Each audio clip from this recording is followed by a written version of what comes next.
Oh, yeah, baby. Yeah, we here. We are in the building. It's Friday. It's Friday night. You're on my YouTube channel, so you know what's about to happen next. But I will give you guys some time to file in. And I see that YouTube just sent out the notification to all of Vyp Nation. So now all of you all know that we are live. Oh, tonight is going to be fun. Oh, my goodness, tonight is going to be fun. There we go. We got a couple of people filing in. How y'all doing? What is going on? Yeah, what is up? How y'all doing? Thank you guys for joining me on yet another Friday night edition of Friday Night Vyp. About to get into some full-blown shenanigans tonight. You better believe it. Oh, my goodness. Oh, yes. Yes. I see y'all in the building. I see y'all in the cut. Go time, baby. It's go time. It's Friday. The weekend, baby. The freaking weekend. Yes. Woo. I mean, unless you've been under a rock lately, the title should be pretty apropos to what I'll be discussing tonight. Yeah, we gonna be talking about that. And you know, we talking about that. We talking about that, yes. Oh, I got to get some stuff off my chest about that. Oh, yes. Yes. Whew, all right. So we'll give the folks a couple of minutes to file in, and then we'll go ahead and we'll get into the introduction, and then we will rock and roll on Friday Night Vyp, because that's what we do, baby. That's what we do. Oh, yeah. But, yeah, I've been waiting all day to do this live stream. I've been waiting all day to do this live stream because, you know, kind of hot in the tech space right now. Kind of hot in the tech space, man. A lot of stuff going on in the tech space right now. So, you know, we got to break it all down. We got to break it all down. Woo, man. Man. 15, 16. All right. You got to get crazy. Let's go to work. So, current time, 6:28 p.m. Central Standard Time, which means you are in the right place. You are on the right YouTube channel, baby. Oh, yes, you know where you are. That's why you're here, because you know where you are and you know what's about to happen next. But for those of y'all that are new, you might want to pay close attention to this next part. For those of y'all that are veterans, you know where I'm going with this. You know what to do. You know the procedures. You know what to do. But if you're new here, this is the part of the live stream where I'm going to need you to turn your volume down. Because if you don't turn your volume down, I cannot be held liable for what your neighbors think of you listening to some loud dude on YouTube. That's on you, not on me. That's on you, not on me. You get the warning, baby. You get the warning. Yo, you get the warning. Now that you got the warning and we got that out of the way, it's time to go into the single most electrifying live stream introduction on YouTube today. So let's go to work. You might want to sit back, relax, grab your popcorn, strap on your seatbelt. This is going to be a wild ride tonight. Oh, man. This is going to be a legendary vintage stream. I can feel it. I can feel it in my bones. It's going to be vintage tonight. It's going to be all types of vintage Viper tonight. Woo! All right. Oh, baby. Oh. Woo.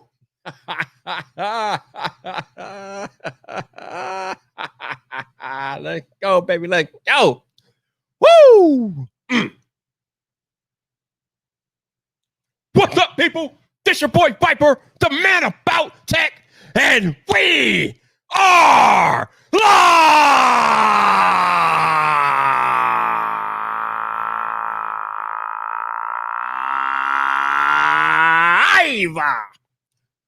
Welcome to Friday Night Vyper, baby.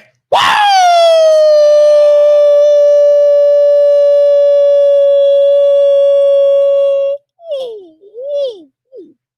Oh, yes. It is that day again. We are back. We are live on YouTube. Woo! Oh, yeah. Now, before I get started with tonight's festivities, let me see who I got in the chat tonight. So first on the list is Jose Guzman. What's up, Jose? How you doing, baby? We got CF in the building. What's up, bro? How you doing? We got JT Boateng. What's up, bro? How you doing? We got Khalil Majura. What's up, Khalil? How you doing? And we got Mike McAnch. What's up, Mike? What's up going on? What's going on, man? What's going on? How you doing? And we got my man Elbit A. What's up, Elbit? How you doing, baby? We got Mr. G. What's going on, man? How you doing? And we got my man the Poet. What's up, bro? How you doing? And we got my homie from the UK, Marvin Wallace. What's up, bro? How you doing? And we got a super chat from the Poet. What's up, bro? How you doing? Oh, okay. We can talk about that later on. The Surfing Duo has your attention more than a fold. Oh, okay. We got my man Jason C out there. What's up, Jason? How you doing? And we got Clement Robert. What's up, Clement? How you doing, man? And happy birthday to my man 504 in the cut. What's up, bro? Hope you're having a good birthday. Thank you for dropping in. And we got my man John Michelle. What's up, John? How you doing? How you doing? And he just lost his eardrum. D Nimmin came in at the wrong time.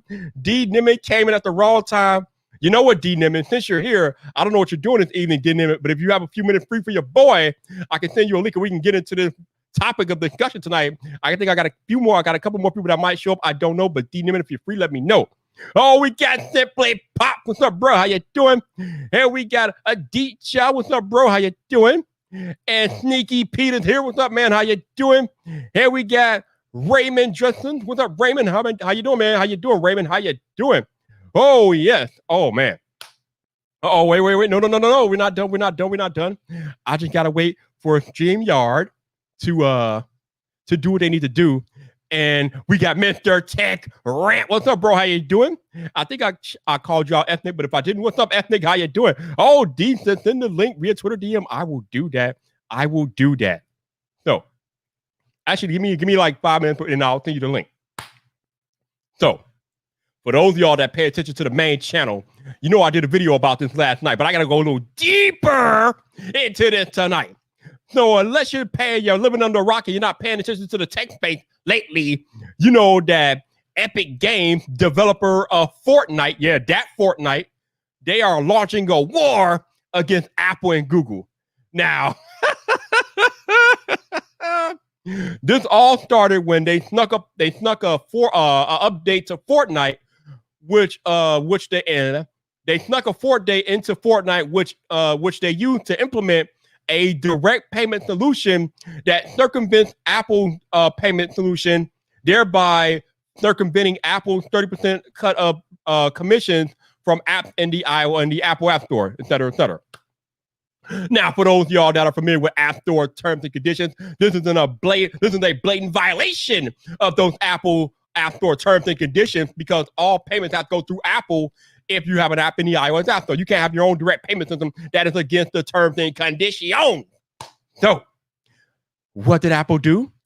Given that the boy from Epic Games blatantly violated App Store rules, well, Apple did what Apple does, and they dropped the hammer down and ejected Fortnite from the Apple App Store. That's right. You can no longer download Fortnite from the Apple App Store. They got ejected.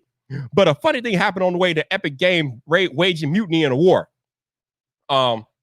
Google ejected them from the Play Store too.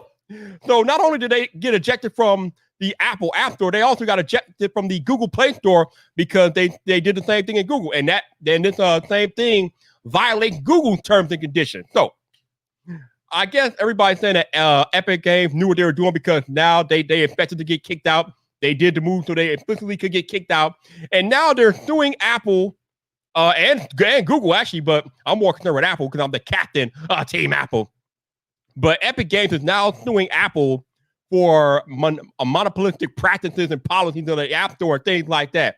So I think it's important to note, before I go into this, that they are not suing Apple because Fortnite got kicked out of the App Store. They're not suing Apple because of that. No. What they're trying to do goes a lot deeper than that. They are suing Apple over Apple's handling and their rules and regulations of the Apple App Store. They're suing Apple, like all the rest of these developers are trying to come at Apple, because they feel like Apple's 30% app tax or whatever is too much. They don't like it, and they're suing Apple. Okay. Now that we got the crux out the way, let me tell y'all something, man. It's like I said in my video, right?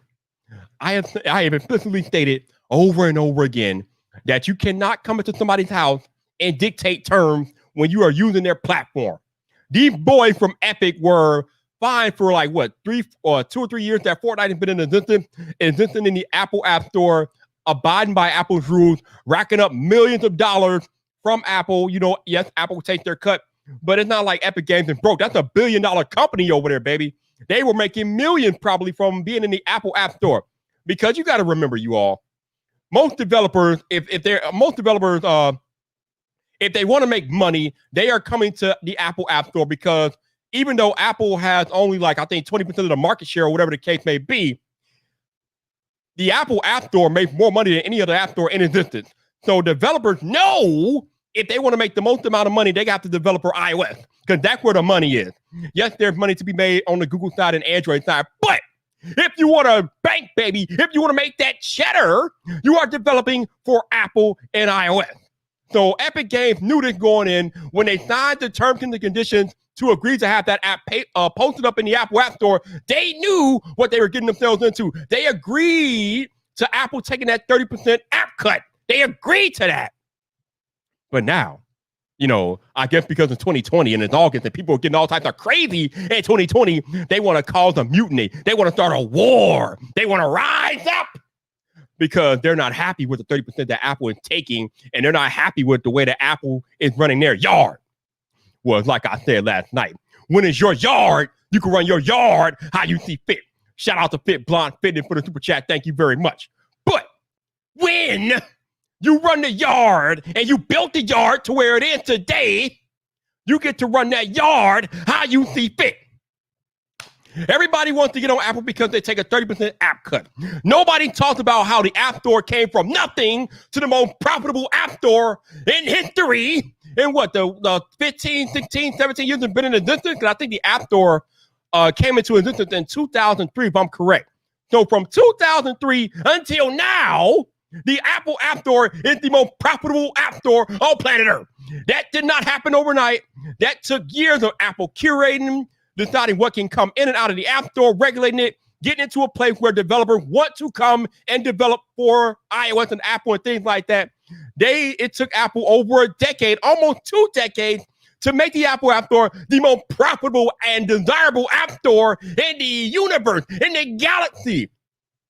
So when we talk about that, and then you got these developers rising up because Apple wants their cut, think about what it takes to run keep your app open on the App Store. Now, there's a whole bunch of stuff that happens behind the scenes that allows Apple to post your app on the Apple App Store. We're talking about servers. We're talking about overhead. We're talking about distribution networks and things like that. We're talking about Apple having to tax apps accordingly depending on what region they're selling the apps in. There's a whole bunch of legal mumbo jumbo that I don't even know about that goes into running an app store globally. It's not just here in the US. This is a global app store we are talking about. This is a global distribution network we are talking about. And Apple has gotten it to such a level that, like I mentioned earlier, it's the most desirable place to be if you're an app developer. Do you really think that's free? The last time I checked, nothing in the world is free. It costs Apple money to maintain the Apple App Store. So I say this to say that when these developers are popping off at the mouth and getting all mad and pouty because they got to give up 30%, this stuff ain't free, baby. I mean, are you living for free? Are you not paying your landlord rent? Are you not paying mortgage unless you own the property? Are you not paying somebody something? Nothing is free. You just can't come on somebody else's platform and do what you want and run it how you see fit. It does not work that way. Now, hold on. Oh, testing. Okay, there we go. All right. Now, the number one argument that developers have as it relates to Apple taking 30% app cut is that the iOS App Store, the Apple App Store, is the only place that they can put their iOS app. So because of that, they feel like Apple is operating a monopoly because the Apple App Store is the only place where you can put your iOS app. And to that, I say, not so fast, my friends. Listen, again, it is Apple platform. They can run it how they see fit. If you don't like how Apple is running their app store, you have the Google Play Store. You have Amazon's app store. Hell, Samsung has a Galaxy Store app store now. There are multiple app stores out there for you to go take your business if you don't like the way Apple is running theirs. I don't care if it's the only place that you can run iOS apps. It is Apple platform. I see Mike corrected me in the chat. I guess the App Store came into existence in 2008. Okay, cool. So for the last 12 years, Apple has been building the App Store up to where it is today. You didn't build that. Where were you? Were you in the gym shooting with Apple when they were building that App Store in 2008? I don't think so. You weren't in the gym. You wasn't shooting free throws. You wasn't shooting no jumpers in the gym with Apple when they were building that App Store to where it is today. So how you gonna complain about Apple taking a cut when 12 years of blood, sweat, and tears went into making the App Store the beast that it is today? But because it's the only place where we can put our iOS apps, Apple's operating a monopoly. Well, guess what? Like I said, you cannot. Actually, no. Let me switch up. You can't be operating a monopoly when you're not the only game in town. Apple's App Store is not the only game in town. Again, Google has a Play Store. Samsung has a Galaxy Store. Amazon has an App Store. And then not to mention Xbox Live and PlayStation Network, they have their own App Store. So again, I say again, the Apple App Store is not the only game in town. Not to mention the fact that they have less than 20% of the global market share anyway. Yes, Apple has less than 20% of the entire market share. Android has the majority of the market share. So how the hell can Apple be operating a monopoly with less than 20% of the global market share anyway? What are we talking about here? I don't understand this stuff. Woo! What is happening here? All right, you know what? So D-Niman says you can't put Google apps on iOS, though. They are on iOS. What are you talking about? There's a whole suite of Google apps on iOS in the App Store. I mean, I don't know. I mean, maybe I'm misunderstanding what you're saying, but I mean, I use Gmail on my iPhone every day, so I don't know what you're talking about. But yeah, I don't. All right, you know what? Let me start sending some links out here because I think I've made my point. All right, let me find my man. There he is. All right, so we got my man D Niman out here. We'll send a link to D Niman. All right, Twitter DM D Niman. You got the DM. You know the procedures. All right, where's my man? Send my man a link too. I'm not gonna tell y'all who's coming in. Let they come in. Oh, come on, man. What is going on? Let's see. There it is. Is that it? Is that it? Yep, there we go. Okay. All right. So y'all. Okay. And then. Where's the other one? Come on. Where's the other one? Come on. Where'd it go? No. That ain't right. Why am I not seeing what I'm trying to see here? What is happening here? All right, enough of that. We're not doing that. You can't even trying to look at something and you can't find it. Here you are. All right, gotcha. All right. So, but yeah, like I said, Apple's not the only game in town. There are other app stores out there that you can go submit your app for. I mean, I'm pretty sure they do have a strategy, Mike. They better have a strategy. They're about to get lambasted in court, but yeah, hey, they got a strategy. I don't know how much it's going to work. They're not going to win the court case. I mean, a lot of people are saying that Epic is doing this because there's already government officials looking into Apple over other antitrust lawsuits. So Epic feels like if they pile on, then we could really pile on Apple. I mean, maybe, I guess, but I don't think Epic is going to win their individual case, especially considering they blatantly violated Apple App Store policies. And the other thing that nobody talks about is that Apple is a private institution. At least in the U.S., private institutions can pretty much do whatever they want. I mean, they can run their thing how they see fit. That's why your employer can fire you anytime they want, and there's nothing you can do about it because if your employer is a private institution anyway, they can fire you without cause, and you can't do anything about it because they don't fall under government rule. So yes, Apple is a private entity, which means that platform that they have, they can do whatever they want with it. They're a private company. So good luck with that. I know a lot of people don't like how Apple does business and things like that, and that's cool. I mean, hey, it is what it is. So Mr. TechRant says you can't silo apps on iPad or iPhone. No, you can't silo apps. No, absolutely not, unless you jailbreak the iPhone. but that's a whole nother can of worms anyway. But I mean, it is what it is. So the other thing that's interesting about this whole Epic situation is that they swear they're not doing it for themselves. They're doing it for all the app developers, and maybe that's true. But their end game is to have their own app store within iOS. Let me repeat that. Their end game is to have their own app store on iOS. What? How do they think this is Android? This is not Android. That doesn't work that way. Yes, you could have other app stores on Android, but we're talking about Apple and iOS. Apple and iOS, again, is a closed entity. Apple is not going to risk the security of iOS, so Epic can have the little app store, and that goes against all the app store rules anyway. But Epic's end game is to have their own app store on iOS, which I find utterly hilarious, but whatever. The other thing that is kind of interesting about this whole situation as well is that Epic is owned by a company called Tencent, which happens to be a Chinese company. Well, actually, no, I shouldn't say they're owned, but 40% of Epic is owned by this company called Tencent, which is a Chinese company. So it kind of makes me wonder if this is the Chinese way of getting back at Apple, because I think there is some news that Apple is starting to ship some of their manufacturing out of China. So I wonder if they're trying to like strike back at Apple because Apple beginning to transition some of their manufacturing out of China, and maybe it's their way of getting that back at Apple in the USA because of what Trump is doing and all this other stuff. That's another can of worms.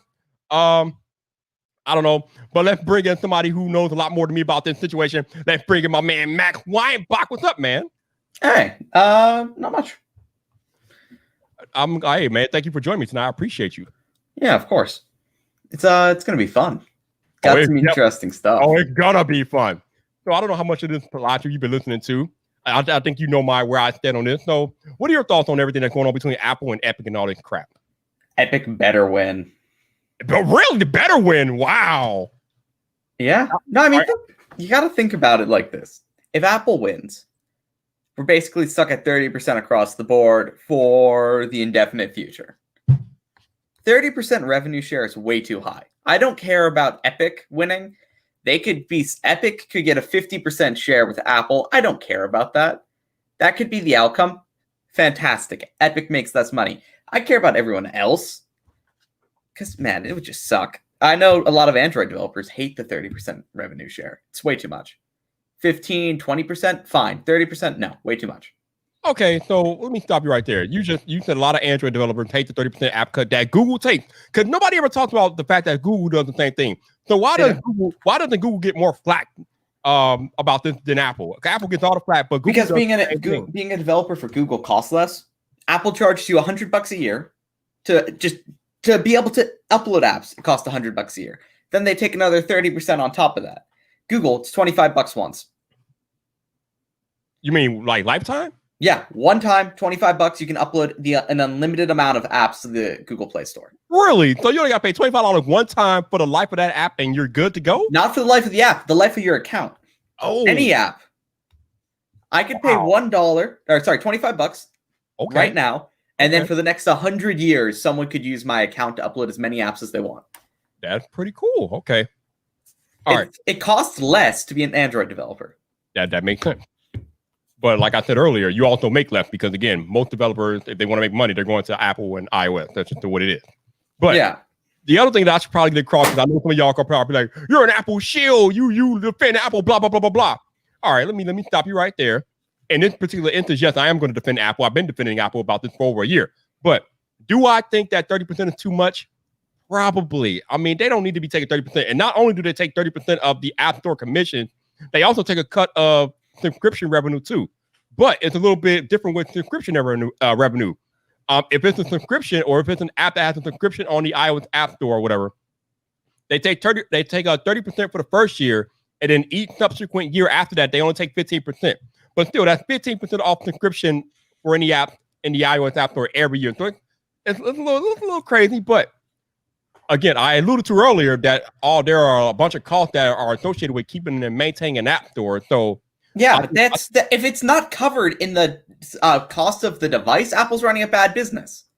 They shouldn't need to be taking money from their developers because they want to. Okay, how about this? If Apple were to cut out revenue share 100 and give 100% of the money to the developers, it would probably not make a huge dent, and they would still be a profitable company. Apple would still make money if they didn't take any money from the developers. It just wouldn't be as much. Wait! Time out. So did you just say that Apple should like get the app store, the maintain the app store, or get that cost from the devices that they sell? Did I hear you right? I didn't say. I mean, I'm not saying that they should do that, but I'm saying that cost is kind of assumed in the device.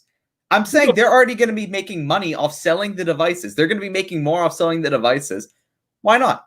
You can't. No, it doesn't work that way because that device is a one-time sale. We are talking about constantly maintaining an app store 365 days a year. Yeah, but also every developer is still giving Apple $100 a year on top of that. If Apple can't do it, up the price. Make it $100 an app. You can't compare it $20. Make it $20 every time you upload an app to the App Store. That'll still be less. App developers would still make more money that way. Apple would probably make more money that way. Every time you try to update an app, cost the developer $20. No, you hold on. Talk about. So I just want to make sure I'm understanding it correctly. So instead of Apple charging a 30% app revenue, you're saying that they should front load that cost to the device, so charge more for iPhone. No, I didn't say charge more for the iPhone. I'm saying charge developers $20 every time they want to upload an app to the App Store. No. But before you said that, you said no. I'm saying it should be assumed in the price that you already spent, because the Apple's probably going to make $200-300 profit off each phone. Right? Probably, yeah. Yeah, that's profit. That's not revenue. Right. They could pull it out of there, turn it into revenue. Instead of making $200 profit, they'll make $150 profit. That's still making profit. They're still making money that way. But you're talking about the device sales as opposed to an app store, which is up all the time. Yes. It has to be maintained all the time. Yes, but you're assuming that it's not being run as a separate business. It's not the App Store. It's not its own business outside of Apple. The App Store is part of Apple. If Apple makes money, they're still making money. They could lose money in a certain part of the business, but if they make more than that up in a different one, it evens out and they still make a profit. That's how Google works. They lose money off the Play Store, but everything else will help fund the Play Store and Android so they can lose money off of it. But Google still charges their app revenue commission like Apple does. What are you talking about? I'm not saying that as an example. I'm using that as an example. They could still lose money off of it. Mm-hmm. Google probably makes no money developing Android. Android open source project, they lose money on that because it costs nothing. They make money again in selling the services, their services, or licensing them out. But Android itself is a losing thing, but they make money in other ways around it. Apple could do the exact same thing, and they already do the exact same thing. Yeah, they do. It's just assumed. And they could do that again, but they don't want to because Apple wants to make more money than they need to make. Theoretically, Apple could give away iPhones for maybe the next 10 years and still be worth $1 trillion. It's not a concern for them. They don't need to. They could still be making a lot of money per year if they were to cut down on the revenue share. Okay, here's a bigger argument that I want to go into tonight. I'm glad you said that. So you're kind of alluding to it, but I don't think you're fully alluding to it. So I'll just take you the rest of the way. So the other part of this argument, which nobody really talks about too much, is that, to me anyway, in my opinion, it sounds like Apple, like a lot of people feel like Apple should be penalized because they are so good at what they do. So because they have iOS and the App Store and the iOS and iPhone and the iOS App Store and all that, that's so desirable, and a lot of people flock to that. Because Apple is so good and other companies have a hard time competing outside of Android and Google and things like that, it sounds like a lot of people feel like Apple should be penalized, or like Apple should be required to help out other people because they have gotten so good at what they do. They're not good at that. No, not at all. Android still has the biggest market share. Apple, it's not like Apple's better at something that Android isn't. No, they're equal. If anything, there are less people using the App Store compared to the Google Play Store. Sure, they might be spending double the amount of money, but that's for a bunch of different reasons. One of the reasons is on Android, if you download an app, if you find a paid app, right, you can probably find a free app that does the exact same thing because Google is more open about allowing different apps on the App Store. They're also better at allowing advertising in it, so you can get free apps instead of having to get paid apps, and just there will be ads in the app. That's fine. You also have the fact that Android, you can sideload apps. So even if someone likes the Play Store, you can still install the Huawei App Store on any Android phone because that's competition, or Appotide, or Amazon. Apple locks it down because they are the only ones that want to do it. If Apple were to open up sideloading, which is the only thing that they should do, I don't care about revenue share. They can do whatever they want with that. They should lower it, sure. But whatever. If they were to open up sideloading, allow sideloading on iOS devices, it solves every issue. And then you can actually have an open market on there to compete, like, oh, hey, who has the best thing? And I have a feeling it's not going to end up being Apple in the long run. Because, again, as Epic showed, you can provide lower prices to different consumers if you cut out the revenue share. Genosis said something about using a side-loaded stuff. No, you have to refresh it every week. Alt Store is not a viable alternative. That is not viable side-loading. Yeah, that is a hacky workaround that kind of works. That is not side-loading. No. There is no side loading on iOS unless you jailbreak. That's not a matter. Yeah, nobody. And security profiles, that's still sketchy. No, you need like legitimate Android level side loading. So I made the same point you made earlier about Android having the bulk of the market share, but the Apple getting the bulk of the flat because they're not open. So even though Android has the bulk of the market share, they don't take half the flat that Apple takes because Apple is closed and people feel like they can't compete on iOS.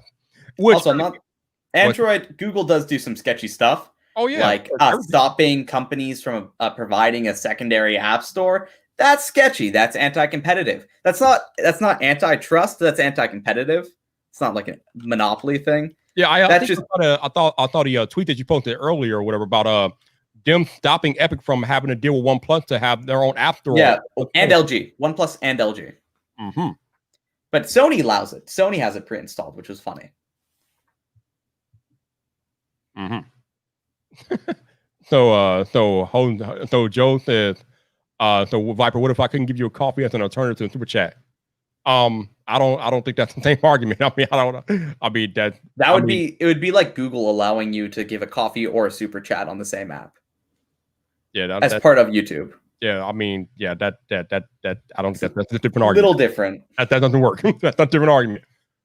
Yeah. Also, one of the really stupid arguments, someone was saying, well, why doesn't Epic Games allow anyone to put skins on Fortnite? And I thought that was an incredibly stupid argument. What? Huh? Someone was saying Apple not allowing other people to put payment methods on, or not allow sideloading or other payment methods, was the same as Epic only being the one allowed to provide skins on Fortnite. That's stupid. That's a stupid argument. There's no argument there. That's just stupid. Dumb. Listen, the other thing that a lot of people are glossing over is that we are talking about Apple's business model. The last time I checked, you were allowed to have your own business model, especially if you are a private entity. It's all about capitalism. A lot of this stuff flies in directly in the face of capitalism, which was something that we're supposedly priding on in this country. It's the open market. No. Capitalism is an open market allowing competition. Locking down to have zero competition on a platform is the opposite of capitalism. Wait. iOS as a platform, sure. But iOS became more than just hey, this is an alternative. You have iOS and you have Android. You have to have both of those be competitive and open enough to have an open market on each platform to have true capitalism. Wait, say that one more time. I didn't get all that. So you have iOS and Android, right? Right. You have to have them both be open enough to allow competition on each platform. There's a competition between the two platforms, but then on each platform itself, you need to have the competition as well. Right. It's on both levels. And Apple allows no competition on their platform. And Google does allow competition on their platform. So capitalism works on Google's side with, again, there is some anti-competitive stuff on there that should be fined and figured out. But on Apple's side, they don't allow any competition. It's Apple or nothing. And as a platform that has expanded past its original point, Apple should be required to allow more competition to have true capitalism on there instead of just we rule everything and have the dictatorship there currently is. All right. It's not punishing them. It's not a punishment. If Apple still makes the best thing, Apple will still have all the money. It's, again, allowing other people to try to compete to be better. And then if other people are on there trying to compete to get a better app store at better prices, that'll drive Apple's down. And then we have competition between those two app stores on the same platform, better for the consumer. Okay, I don't know if I jive with this whole Apple not allowing competition, because there's a whole app store with competing apps that compete against Apple's very own app. So they are allowing competition in the app store. They're just not allowing separate app stores. I mean, yeah, that's another level of competition that Apple's getting rid of. But also, you have to remember, Apple has to approve each app, which is, again, they've done anti-competitive and antitrust things in there as well. Yeah, the one thing that I will agree with a lot of you all that are arguing against Apple on, the one thing that I will agree with you guys is that it does appear that Apple is not running all.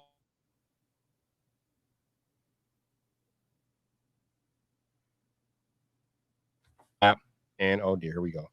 Oh, there we go. Okay, so Amazon is on the Apple App Store, and you can now buy and rent movies from the inside the app. And I don't think Apple is taking any cut of that. So, they do not.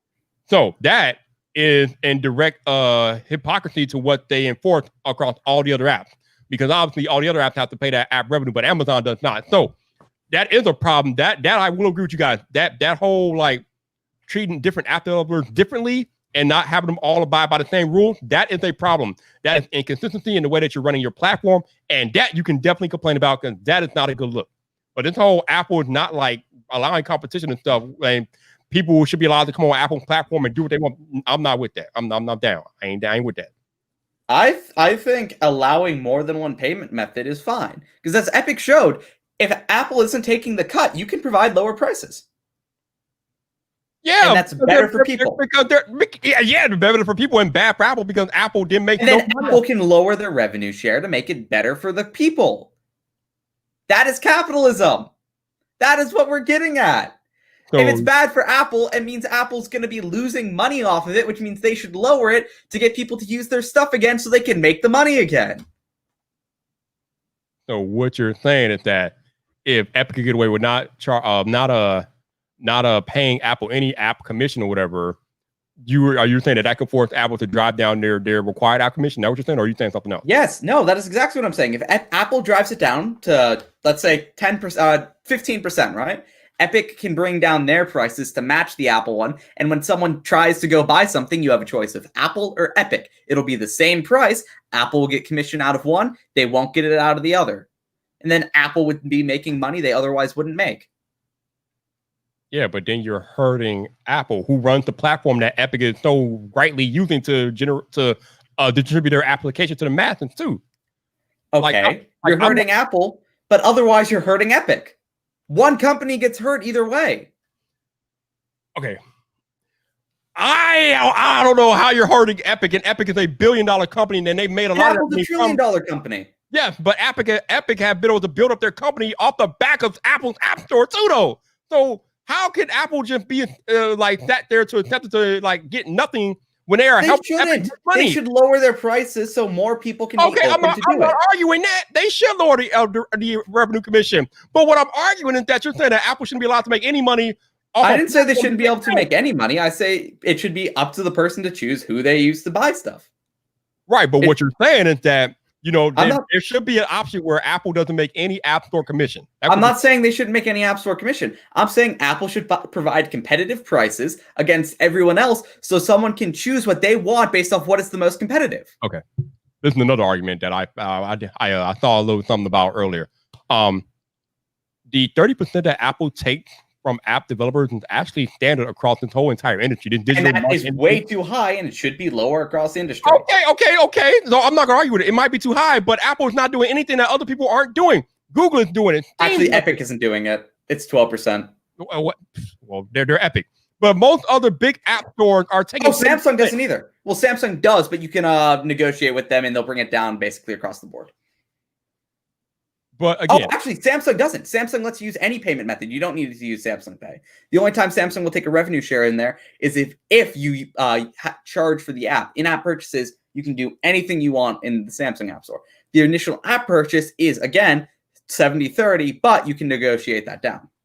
But still, 30% is standard across the industry for app marketplaces, more or less. So this whole backlash against Apple for charging 30% when it's standard across the entire industry is kind of crazy to me. Apple is the biggest company. When you take down the big guy, everyone else follows. The reason people are going after Apple is because if Apple's required to bring it from 30% down to like 15, everyone else will go do it after. The reason why people are going after Apple because they can't compete. Again, like I said, if you don't like the way Apple is doing things, you can build your own platform or find another way to distribute your app. But you can't on iOS.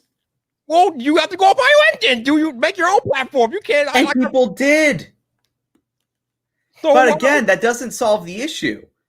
Apple exists as a large platform. It is larger than it was originally. This is exactly what everyone wanted. But when you get to a large enough point, you also have to be weary that there will be some more regulations. The larger you get, the more regulated you have to be. Otherwise, it runs rampant, and that's not good. This whole thing, this whole 30% App Store commission has existed for the longest time. I don't know. I'm not arguing about that. I'm saying payment methods are allowing sideloading. Again, I don't really care about the 30% commission. They should lower that, sure, but the more important thing is sideloading, true sideloading, or part of the reason why Apple doesn't allow sideloading is to ensure the security of iOS. So if that's bullshit. That's bullshit. It's not bullshit. It is. If iOS is a secure platform, sideloading wouldn't do anything.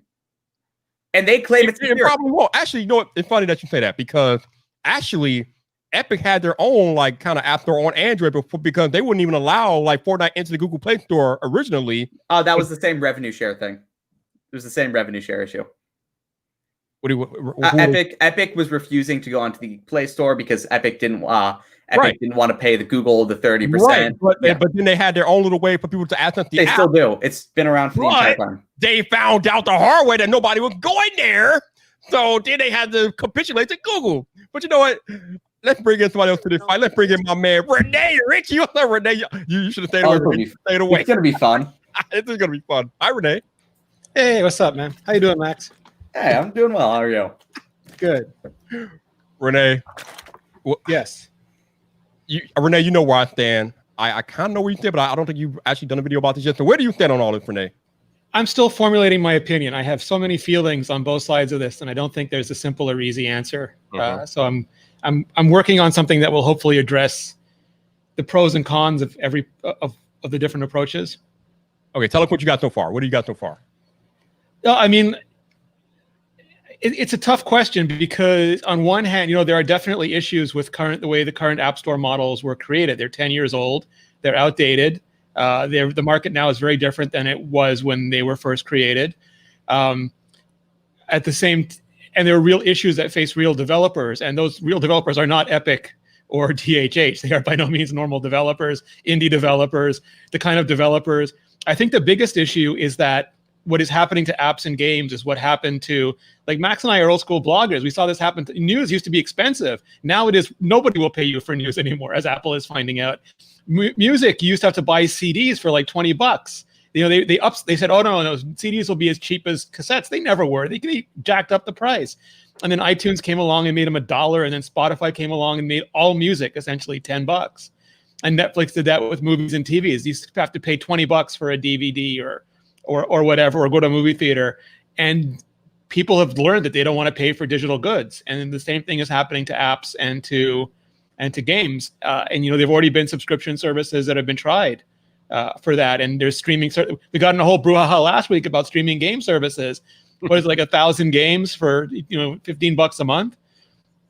And none of this stuff, none of what McSweeney's doing, none of what DHH is complaining about addresses the livelihoods of those developers or makes their lives better in any way. They just want to replace one pit boss with another pit boss, essentially. Yep. Pretty much. So, and I really want something that addresses, because, and even like in the older App Store, you could have one PCalc. Like James Thompson can make a really good app. You could have one Pocket Casts, but there's no one getting rich off the 13th most popular Android podcast app or the 8th most popular iPhone calculator app. It's a different time. Yeah. Also, I was just thinking, I think Apple should go a reverse Steam route for revenue share. Start at 15, and the more money you make, the more Apple takes. I mean, there's a whole bunch of things that, I had a good conversation today with the guy who runs AltStore about, with Android, you do have the opportunity if a government or a store bans an app and you are savvy and sophisticated and trusting enough to find that app on your own. I mean, it alleviates a whole area of concern about governmental and corporate interference. And there are cons to that too, because mainstream people just don't know what it is. Like my sister and mom have no idea what side loading is. And also, some people do take advantage of it, and it does create complexity. So I don't think it's easy. I think we have to argue about it a lot. And I think it's not bad to argue about it a lot. I think Android, for sideloading on Android, I still think that needs to be revamped to be a little bit more user-friendly. Like, I like the WebOS model. If you remember that, it was a RSS feed, and anybody could pull the RSS feed and offer up the app catalog. Like what a crunchy granola hippie version of an app store that was. Yeah. Actually, Huawei's App Store is available to any Android phone, by the way. So if something gets banned in the US, but it's still available on Huawei's App Store, download Huawei's App Store, you're good. Can you get Twitter and Facebook on it? Yeah. So Renee, help me out with something real quick. So yeah, Max says that allowing a third-party app store on iOS would not impact iOS security. And I'm like, there's no way it wouldn't impact iOS security. So do you think that if Apple were to allow like an Epic Games app store on iOS, wouldn't that impact iOS security in some way? There's two ways they could do it. Like, if you take the Mac as an example, if everything is signed, like if everything is, I forget the new word that replaced the signed certificates, notarized. If everything is notarized, then regardless of where you get that app, Apple verifies the signature of the developer. And if anything wonky happens, like let's say, like one of the concerns is, for example, a developer uses an SDK. Like they don't mean to do anything bad, but that SDK has got something implanted in it, and that goes bad. It's got like spyware from 11 Cent, the evil brother of 10 Cent, or whoever you want to say. Like, no, because there's been some SDKs that people have used that have had bad things in them, and that's been a problem on the Mac App Store, and it's been a problem on other app stores. If they're notarized, then Apple can still press the button and detonate them, which alleviates some of the security concerns. And theoretically, any store could then host those apps. They would walk you through, like Max's point, they'd walk you through the side loading. If it was, the only thing you're doing is you're adding complexity, because in some cases, how do you know who to get stores? And will there be like exclusive apps on different stores? And will you have to have different payment systems for every store? So I think the security can be handled, and security has been handled. I think the user experience model needs to really be thought through, unless you don't care and you just throw people at it and say, oh, they'll figure it out. And nerds on Twitter are different than real life people. We keep forgetting that. But you also have to remember, if it is, Apple doesn't want it to be easy to sideload a store. They will want it to be complex, so you won't do it and you will use the Apple Store instead. But they will also fear litigation. I think some people complain that Google makes it too scary, but I think Google's lawyers understand exactly what warnings you have to put up there. Yeah. Google's literally says, when you download an app, you go click it in the notification tray. You have to allow each individual app. So Chrome, for example, permission to sideload. Once you give it permission, it comes up with a pop-up saying, do you want to install this app? You hit yes, it's done. That's not too scary. But Epic is complaining that it's too scary. I mean, he had a whole section in the lawsuit saying how scary Google makes it.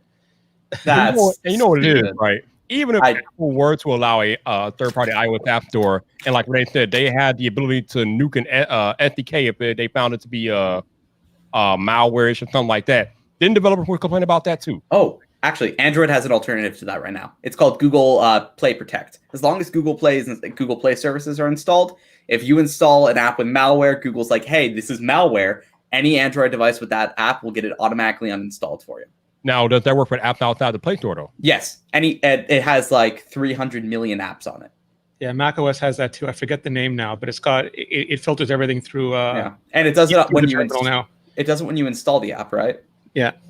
Yeah, same thing with Android. So when you install an app, if you're installing an app like Lucky Patcher, it's an app for pirating stuff. I've had to install it to remove some verification on some phones.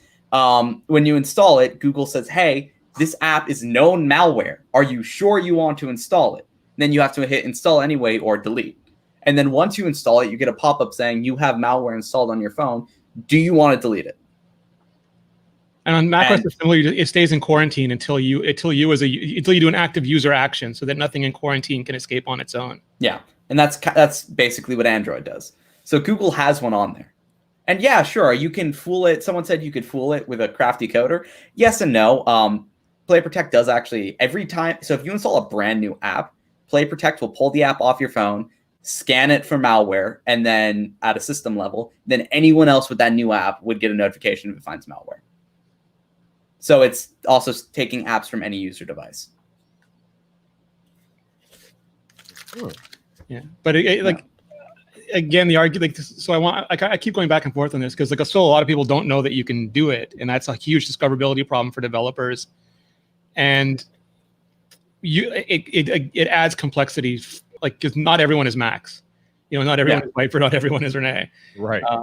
And there was a time when you couldn't get games, for example, in Brazil, and there was a huge outbreak of jailbreaking and side loading just because they literally couldn't get games. It was illegal to have games on the App Store in Brazil, and now people associate it with piracy, and that's probably a use case in some markets where they don't have easy access to the actual apps themselves, or to the pricing is different. But I think everyone is going to raise 10 objections to all of these things, and I want to make sure I think through all of those 10 objections. Yeah. That's why I think Apple gets beaten up a lot. They do this internally. When this thing happens, a lot of companies will just punch back immediately. And Apple will get everybody together and talk through everything and say, well, if we do this, what happens? What's the repercussions of this? What are the consequences? How does it apply to these 8 other use cases? And they'll take 2 weeks to cut, measure 19 times before they cut once. And they just get beaten up. And I'm not saying they shouldn't. I think it's a good feedback mechanism for them, but they will just get slaughtered. Well, yeah, because no one wants to wait 2 weeks to hear a response to something. You want to hear it immediately because it's a fight, it's entertainment. This is entertainment, nothing more, nothing less. None of this matters. The lawsuit's going to be stupid. It's entertainment. Oh, it's already there. Yeah, it's already there. Yeah, it's hilarious. Yeah. Google said, "Don't be evil." And now look at what they're doing. Apple said 1984, and now it's 2020. I mean, I was reading through it, and I was like, this is a novel, right? This isn't meant to be an actual legal document. They're writing this as a joke. Wait, but you read through that 60-page lawsuit, really? It wasn't that long. No, it was pretty short. It was 40 pages. Then the last 20 were just, And it's like you do in high school when you want to make a long paper, not do the work, you make the font real big. And double space everything. He's right. It wasn't that hard to read it. It was pretty fast. I don't really think Epic's going to get that far this lawsuit, but a lot of people feel like this is going to begin the process again of having the government look more closely into Apple and their monopolistic entities. Okay, so Renee, let me talk to you about that. Yeah. So people are accusing Apple of having a monopoly because iOS and the Apple App Store is the only place where you can get iOS apps. But I'm like, it can't be a monopoly as long as the Play Store exists, as long as Amazon's App Store exists. Where do you stand? Does Apple have a monopoly, Renee? So here's the problem with that is which is why I don't like the word. I don't like the word monopoly because most people just use it as a buzzword and they hear people using it and then they feel frustrated and they want to yell out the illegal version of a curse word. So they yell out monopoly. But to me, it's a meaningless word because you can have illegal activity that is not a monopoly. You can do things that are illegal competitively without a majority share even, and you can be a legal monopoly. Like cable companies are almost always legal monopolies, and it depends on how you define the market. Like Apple will tell you every time that they are not a monopoly because they are by far the smaller of the operating systems compared to Android. And then somebody else will say, oh, but you're at least equal or maybe slightly more in the US. You might have a US monopoly. And someone else will go, but with teenagers, you got a majority share. You're a teenage US monopoly. So whoever gets to define the market gets to define the term. So I try to avoid it because I think it's like a distraction. But the concern to me is that you can be a monopoly and win. Like Amazon had a monopoly on Kindle books when they had the lawsuit with Apple. And the Justice Department doesn't care about monopoly as much as they care about low prices. And Amazon was using their monopoly to leverage prices down because they were willing to sell at a loss. And they could because they made it up on other products. And that to me and now they have 90% control of the ebook market. So, they went through the process. They got spanked for not being a monopoly. And the EU values competition. So you can have the market say that these companies are terrible and deserve to die, and the EU is still going to hurt you because your company was successful. So I think that's part of what makes this so dangerous for all these companies. Also, when you mentioned the lower prices thing, Epic did something really smart. They lowered prices across the board for V-Bucks and said, we don't take a revenue share, so we'll charge you a lower price. Apple does, so that we will charge you a higher price. That was really smart of them. But they didn't give back all the Apple stuff. I think they gave back 20% in It was, Apple. yeah, it was 20%. They still took Yeah. the extra 10%. They pocketed the extra 10%. They're so sneaky. It's amazing. I mean, yeah, but to be fair, for anyone buying that, it's not going to make a difference. It's still 20% cheaper. But it was again, that was really smart, because then you get into the lower prices thing, like what happened with Amazon. Yeah. To me, it still feels like a casino owner complaining about his tax bill. It's like, I get it, but you're a casino owner. Yeah, I mean, again, I like what Epic is doing, not because it's going to benefit them. As I was saying earlier, Apple could do a 50% revenue share with Epic, and I wouldn't care. It's more, whatever happens with Epic will go down to the smaller developers, where 30% is a huge deal to them.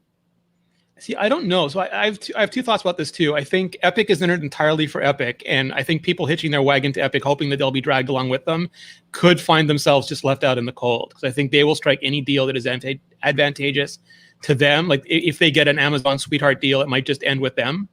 It won't. They had publicly else. said that they weren't going to do that, so I don't think they'd go against it. Yeah, and I'd also think that their end goal is not to have a better deal from Apple, but is to have a separate store, and there's very few developers who can afford to do that. So maybe they'll have more options, but more options isn't always more money. Right. So Yeah. I'm wary about Epic. Or they want a separate store on iOS platform. Like, yes, I want a skin store inside. I want a skin store inside Fortnite. I'd make a killing. Max and I could start it together. He could code it. Yeah. I'll make the designs. We'll make a fortune. I don't think Sweeney will give us a good cut though. I'm sorry. No. I think it's asinine that they want an iOS app store inside of iOS, and they don't want to pay Apple anything to have that store operating there. Like, what is that? Stop playing. I mean, that's the same thing with Android. You don't pay Google to have the Samsung store exist. Although Google, if you try to put Fortnite on an LG phone, they'll yell at LG. Okay, that was really stupid of Google. They shouldn't have done that. Also, all my Google Homes just went off when I said that. Yeah, no, but I mean, again, if you compare it to Android, the open platform, which Apple, they have claimed to be like an open platform, open to developers, but not really an open platform. Right. So again, it's a weird point. You're getting Android into, like, is really only open to OEMs. It's not usefully open to end users. I mean, it is to a point. Like, well, your phone is as open as the OEM will let you have it. I think no, because Google does regulate certain things have to be on certain phones. Yes, like they'll regulate that their apps have to be on certain phones. I mean, or they'll tell you if you don't make a tablet version of your app, they'll bury you on the store. I mean, none of these companies are really here to help us. We're useful tools to them making their profits. No, I mean, at least with Samsung and Google. Samsung can do whatever they want. Google can't say no. Yeah, but like with small, like OnePlus, I think making our watch ties in. Sorry, Google. Oh my god, no, that whole Epic Games thing with Google, I like in OnePlus, that was really bad. I don't like that. I'm very against Google doing that. Yeah. But here's the weird thing. But that's their behavior. I mean, they've done that over and over again, like with Skyhook and with tablet apps, and but they should get in trouble for that. That is very anti-competitive. They should 100% get fined. Google should not be able to tell Android. They'll just say that Apple has a monopoly on American teenagers, and it's not their fault. No, but like Google should definitely get fined. Google shouldn't be able to say, no, you, OnePlus, can't install this app if you want to use ours. That's no. I mean, that's why they got a bid by the EU a couple of years ago, because they found that the EU didn't like Google having all of their Google apps pre-installed on Android, and they were like, no, Google, you can't do that. Oh, it's still pre-installed, but you now get options for search engines. Yeah. So when you're setting up the phone, you can have Fenris or Sleipnir as your alternative browser. I think you have to pay. I think those companies have to pay Google to show up as the alternatives when setting up Android. And all my stuff went off again. It's hilarious. God. See, I get my whole thing about this situation is that, like, if app developers and things like that are complaining about the way Apple does business, then my solution for these developers and things like that is to, like, do it like Samsung, although everybody doesn't have the resources that Samsung has. But, on Android, the Google Assistant is the default assistant. But if you have a Samsung phone, Bixby is the default. And I think Google and Samsung were in negotiations to get Google Assistant more featured prominently on Samsung devices and things like that. But, again, Samsung wanted to do their things their way, so they have their own devices where they can, like, deliver Bixby and things like that. So, again, like I keep saying, if you don't like how Apple is doing things, then you need to figure out a way to do it your own way. I look at it like patents. Like I think that Apple and Google deserve a huge amount of remuneration for all the early work they did to develop all this stuff, because people will tell you, oh, we got apps, on the internet before. I had a Palm, I had a I had Windows Mobile, I had Palm. It was a nightmare to get software. It cost like $30 for a yellow sticky notes app. It crashed all the time. You had to remember what website you bought it off of, because there was a bunch of different websites, and you never knew if you could trust their payment process or anything. And Apple and Google solved the real problem. But I think it should be like patents, where you get like 7 to 10 years to reap the profits of that sort of innovation. And then after that, you've got to reassess to see what the market can support, especially if it'd be a different world if Palm and Windows Phone and BlackBerry and stuff still survived and people had multiple options. Yeah. And maybe you could argue that they didn't survive because Apple and Google's options were better and people chose those. And that's part of why I'm still thinking this through. But I think 10 years is a lot of profit making for Apple and Google at 30%. 100%. There should be, like, Apple should be. By the way, also with a side loading on Apple, you don't need like an actual app. You just need, like, you can have a web app where you just click a button, side load an app. You could have epicgames.com be the app store. You could have something like that. Then Tim can't charge other developers 30% for being on his store. Yeah, I mean, you get what I. Yeah. Yes. There's just a lot of options on there that should be. Google and Apple, they have issues. They need to figure them out. Epic to me feels like they've been a lieutenant in the syndicate for a long time, and they want to be the captain. They're making the move. They're making the move. Oh yeah, no, I don't like what Epic is. I don't like Epic doing this stuff, but I think they're asking the right questions to get the right things done. I think Google was a mistake. Like, I think in hindsight, if they had stuck to suing Apple, they would have had a lot better sentiment and control over the story. I think they exposed. I think people gave them a lot of benefit of the doubt, and when they sued Google, the wording in that lawsuit made a lot of people reconsider their position. Yeah. Yeah, but they did have some damning things against Google there. Yeah, but I think that could have litigated that separately. But rolling them in and saying side loading is not good enough, and you're still extracting, 30% from us, and I think people are like, but you said you wanted side loading, and now it's not good enough. What do you really want? Yeah. Oh yeah, I definitely think Android needs to rework a lot of the core user interface features to make them a little bit more user friendly. Like side loading should be changed a lot on Android. I don't think it is scary to a side load, but you need a better user experience. Again, Google doesn't want it because then it takes away from the App Store. But Android OEMs, actually, that's one. OEMs can fix it. You can have like Samsung make it easier. It's the options. Why would they even do that though?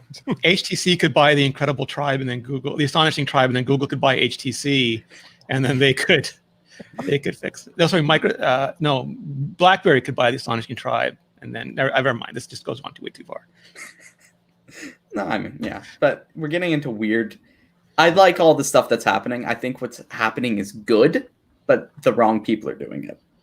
I would love to look at it backwards. Like, how like Amazon always writes the press release for the product first. And like Steve Jobs used to say, what's the experience you want to deliver? Like, not worry about side loading or alternate app stores or where different purchasing mechanisms say, like, what is for Viper? What would be the best app experience? And for, let's say, Max is a developer, what would be the best experience for him? And then figure out the engineering that it takes to make sure Max gets the best market for his apps and Viper gets the best availability and pricing for his purchases, and figure out everything else around that. Yeah.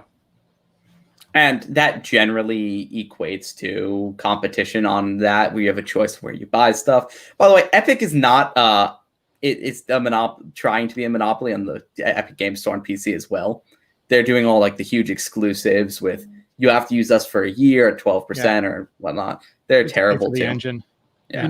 They try to sell your own dances back to you. Invent the dance, and then they make you pay to use it. Oh, wow. Yeah. No, I mean, Epic isn't, without sin, but they're asking the right questions. They're just the wrong company to do it. They're a casino owner litigating this instead of a small businessman. Yeah. Or woman. The other thing is that there are developers that have found a way around Apple getting a 30% app cut. You cannot sign up for Netflix on iOS because Netflix doesn't want to pay Apple that 30%. YouTube, you can't join a channel. You can't become a channel member on the YouTube iOS app because it's not in there because Google doesn't want to give Apple that money. So there are ways to get around it legally and not violate available to games, though. I think games is an exception where like both Google and Apple treat games separately, like differently. Yeah, they're not normal. Part of the argument. Yeah, Like, I don't think you're allowed to do that if you're a game. I think you can do that if you're almost anything else. They have a whole set of categories for quote unquote reader apps. And I think Google has a bunch of exceptions for payment methods that are outside of their own, except for in-app purchase, because they know that's where the money is. That's where so much of the money is. It's in gaming in-app purchases. That's like, I don't, who's going to pay $2 to remove ads in an app? You're not going to do that. It's whatever. And then, you know, yeah, exactly. But for a Fortnite skin, it's better than Max's. I'm going to pay $20. I have a better skin than Max. I have a bigger gun than Viper, $20. Yeah. Oh God, please, microtransactions, those are the worst, man. But I think I know that developers are mad about the 30% app commission, but you can't act like the app store just exists in a bubble when there's no cost with maintaining that app store. There's cost associated with that. So I like I said, I don't subscribe to this whole Apple shouldn't make any app revenue. I mean, if you want to lower the 30%, okay, I'm okay with that. But just flat out saying that Apple shouldn't make any money off you having your app in their app store is asinine to me. I don't subscribe to that. Again, but if you're not having your app in Apple's app store, they're not paying for anything. If you have a secondary app store, that's the other app store that ups the cost, and they're now paying for it, not Apple.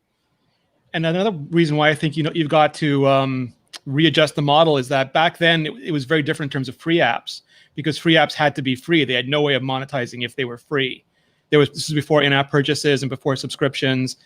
And now that's not true anymore, yet free apps still get free hosting. They get free, like Apple will do your Japanese taxes for you, basically. Well, you like also have the $100 a year.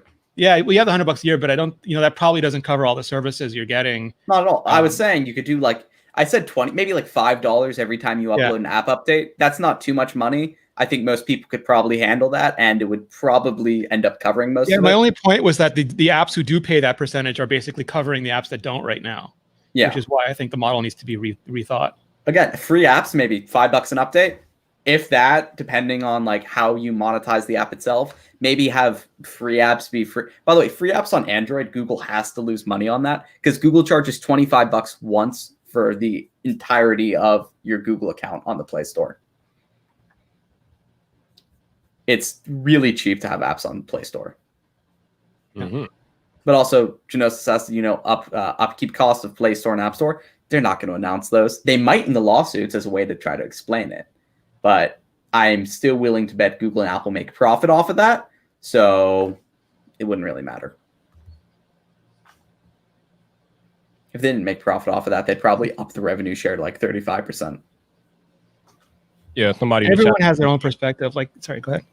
I was going to say there's somebody was talking about what I was talking about earlier about the safety of installing an app from a third-party app store.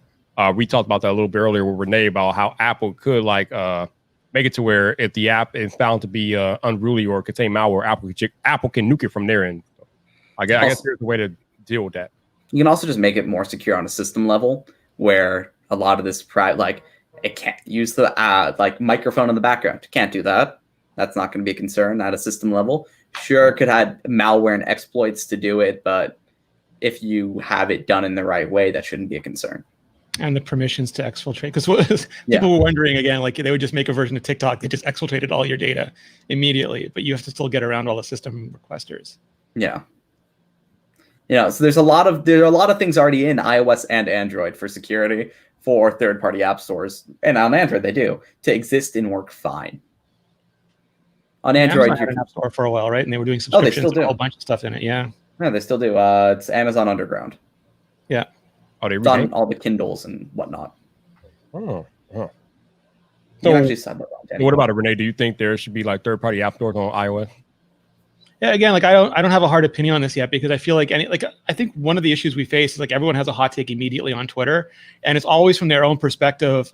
So it means like it's 90% a nerd who could probably build Android open source from scratch if they needed to, and they have very that's really easy.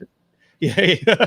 So and I also think like if it's a developer, we're also in a recession now, and when the App Store started, it was a gold rush, and 30% was nothing because if you were making $1 million, and you never made it before, giving Apple 30% of that wasn't an issue. You made Tweety or you made one of those early puzzle games. You're making a fortune. But when things get tough, people stop worrying about growing the pie and start looking at everybody else's slice. It's like previously Viper and I were going, let's make a bigger pizza. Now it's like, how come Viper got 2 slices? Maybe Viper only deserves 1 slice, and I should get 9. And he's like, how come he's got 8 slices? I should be getting 8 of those slices. Everyone starts feeding on each other, and that's I think a lot of what you get. I don't think most people have the information to make accurate assessments on this, and I always like to collect a ton of information before I start. I don't want to just say I'm a user, everything should be free. I think some people say that all the apps should be free. I don't know. Yeah. Well, someone had I know Viper had mentioned it earlier, but Apple makes more money off the App Store than Google does off theirs. I think you had mentioned that earlier.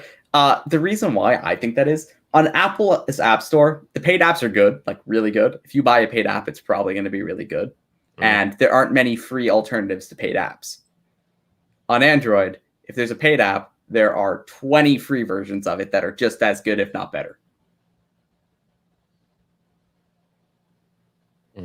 Another part of that is the fragmentation on Android as well. No, not all. Fragmentation has nothing to do with apps. Android apps are supported for Android 6.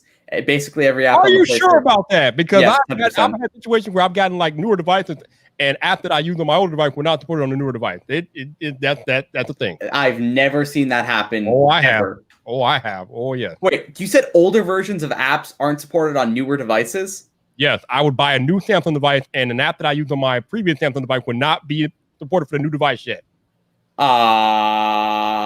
That should never happen unless it's device specific. There you go. I mean, but there are very few, if any, device specific apps. And if they are from the OEM, and the OEM chose not to support it anymore, which is different than fragmentation. Fragmentation would be saying my Pixel 2, my OG Pixel isn't getting an update anymore, but my new one is. But here's the thing: those two devices can still install the same apps because every Android app, when a new version, like right now, we're at API I think 29 or something, or 28. Android 10 is API 28. Android 11 is API 29. Within a year. So when API 30 is available, every app has to support 28, but the base minimum level is still like API 25, which would be Android 6. So you would still be able to install it on any device from like Android 6 to Android 11. So even if you have an old version of the phone from some weird OEM, you can still install the newest version of the app since it supports everything there. That's not a concern with fragmentation. Again, device-specific stuff is a little bit different than fragmentation.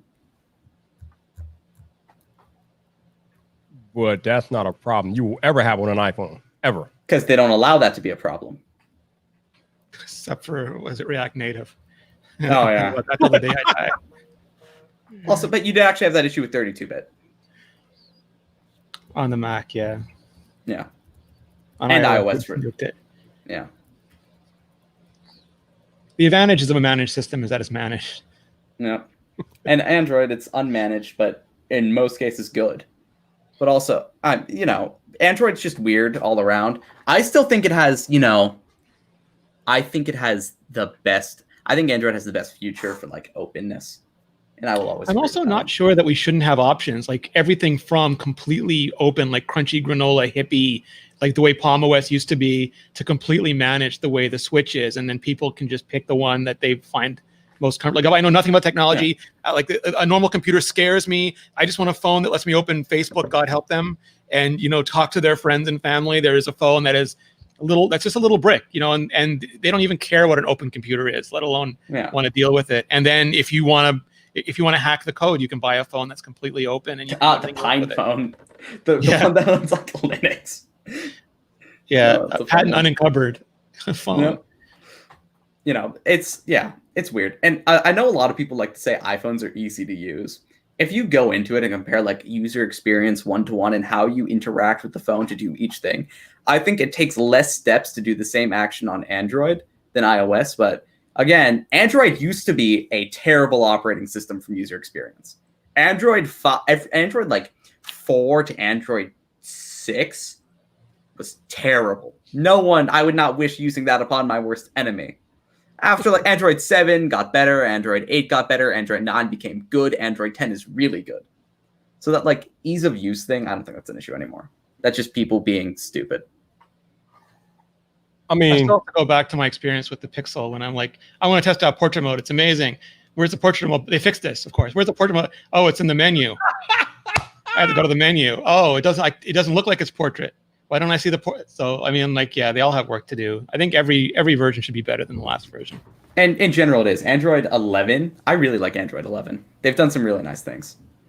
Have you pulled coffee from the USB-C port yet? That's what I'm waiting for.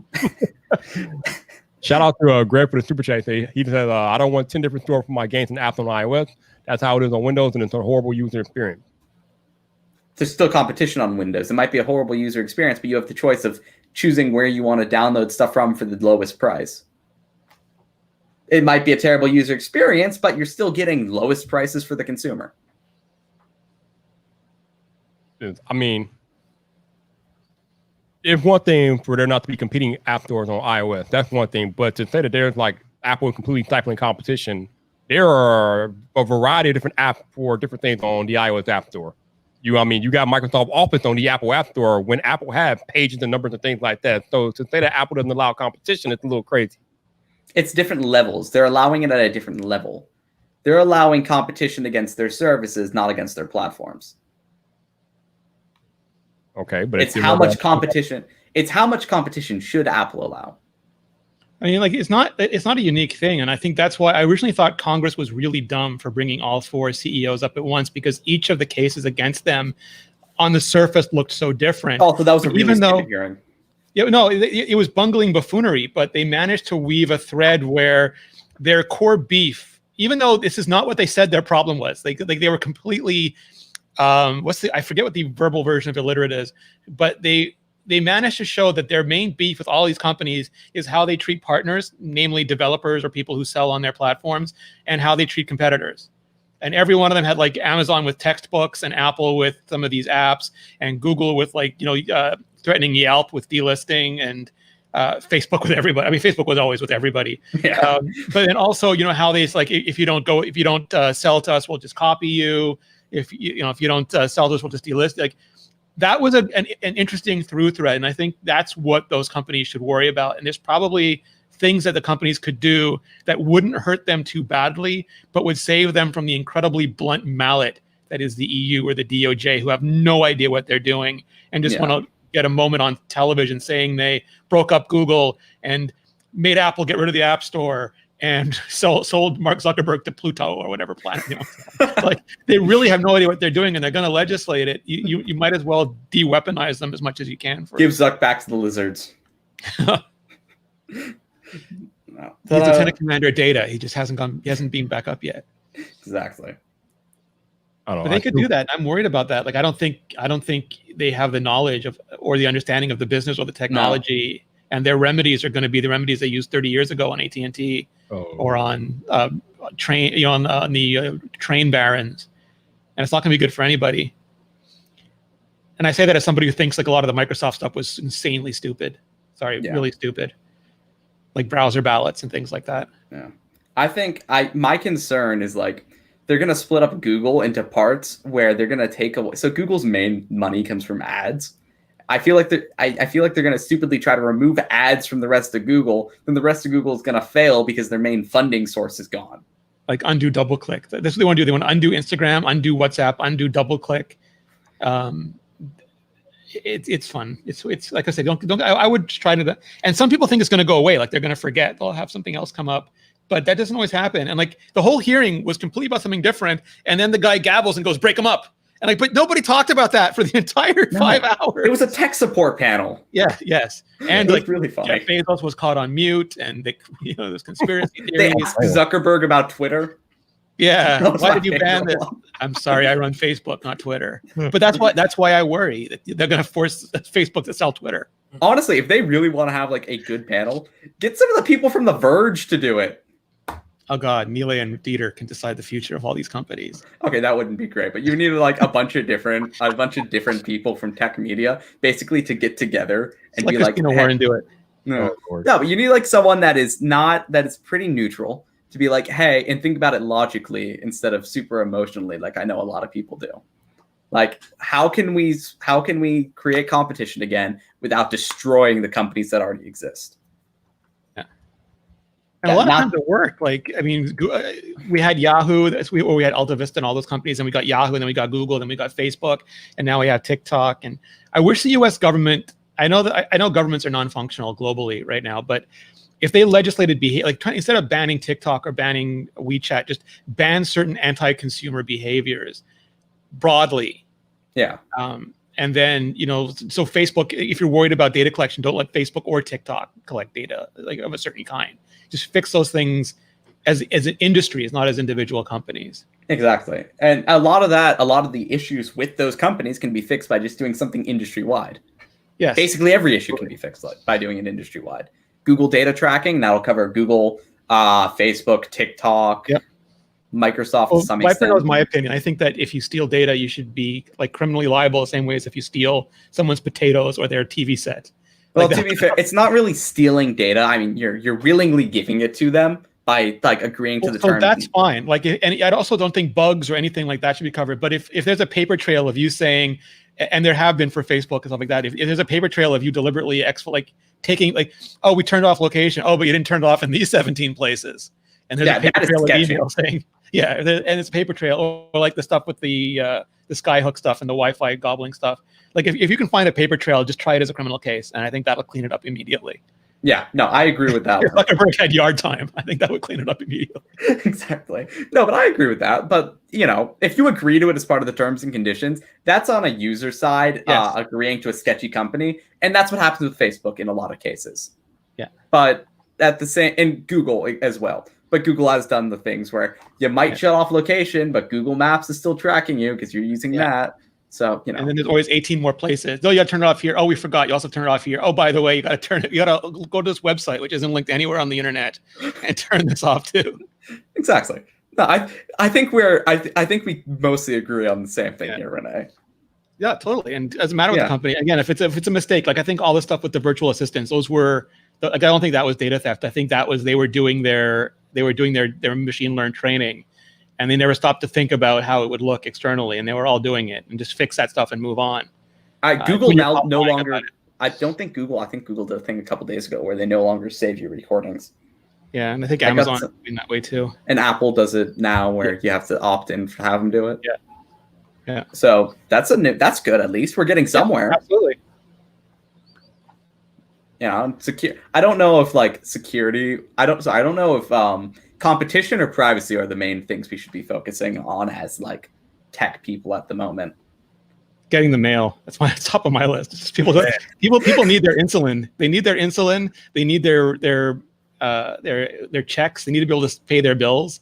It's crazy. Like I'm not gonna get too far in the week with this, but the reason why our president is trying to handicap the U.S. Postal Service is so mail-in balloting is next to impossible because he feels like it could hurt his re-election chances. I'm just like, people need their medicine, and they need their rent checks, and they need their right. Exactly. There are more things going on than mail-in ballots, and he's like trying to cripple the whole postal service industry. And then they all go on vacation. Like if this was happening, nobody should go on vacation. Everyone should be there screaming until it's fixed. Exactly. Like he is politicizing, or he's politically weaponizing the U.S. Postal Service. I'm like, oh my God, it's crazy. Like how's Epic going to serve their papers? They can't even get them to court right now. I saw a really interesting TikTok. So my TikTok feed, I've had the perfect algorithm of really stupid jokes, some tech things here and there, and some very neutral, logical political TikToks. And one of them was saying Trump is he's against mail-in voting, not absentee ballots, because absentee ballots, you have to request yourself.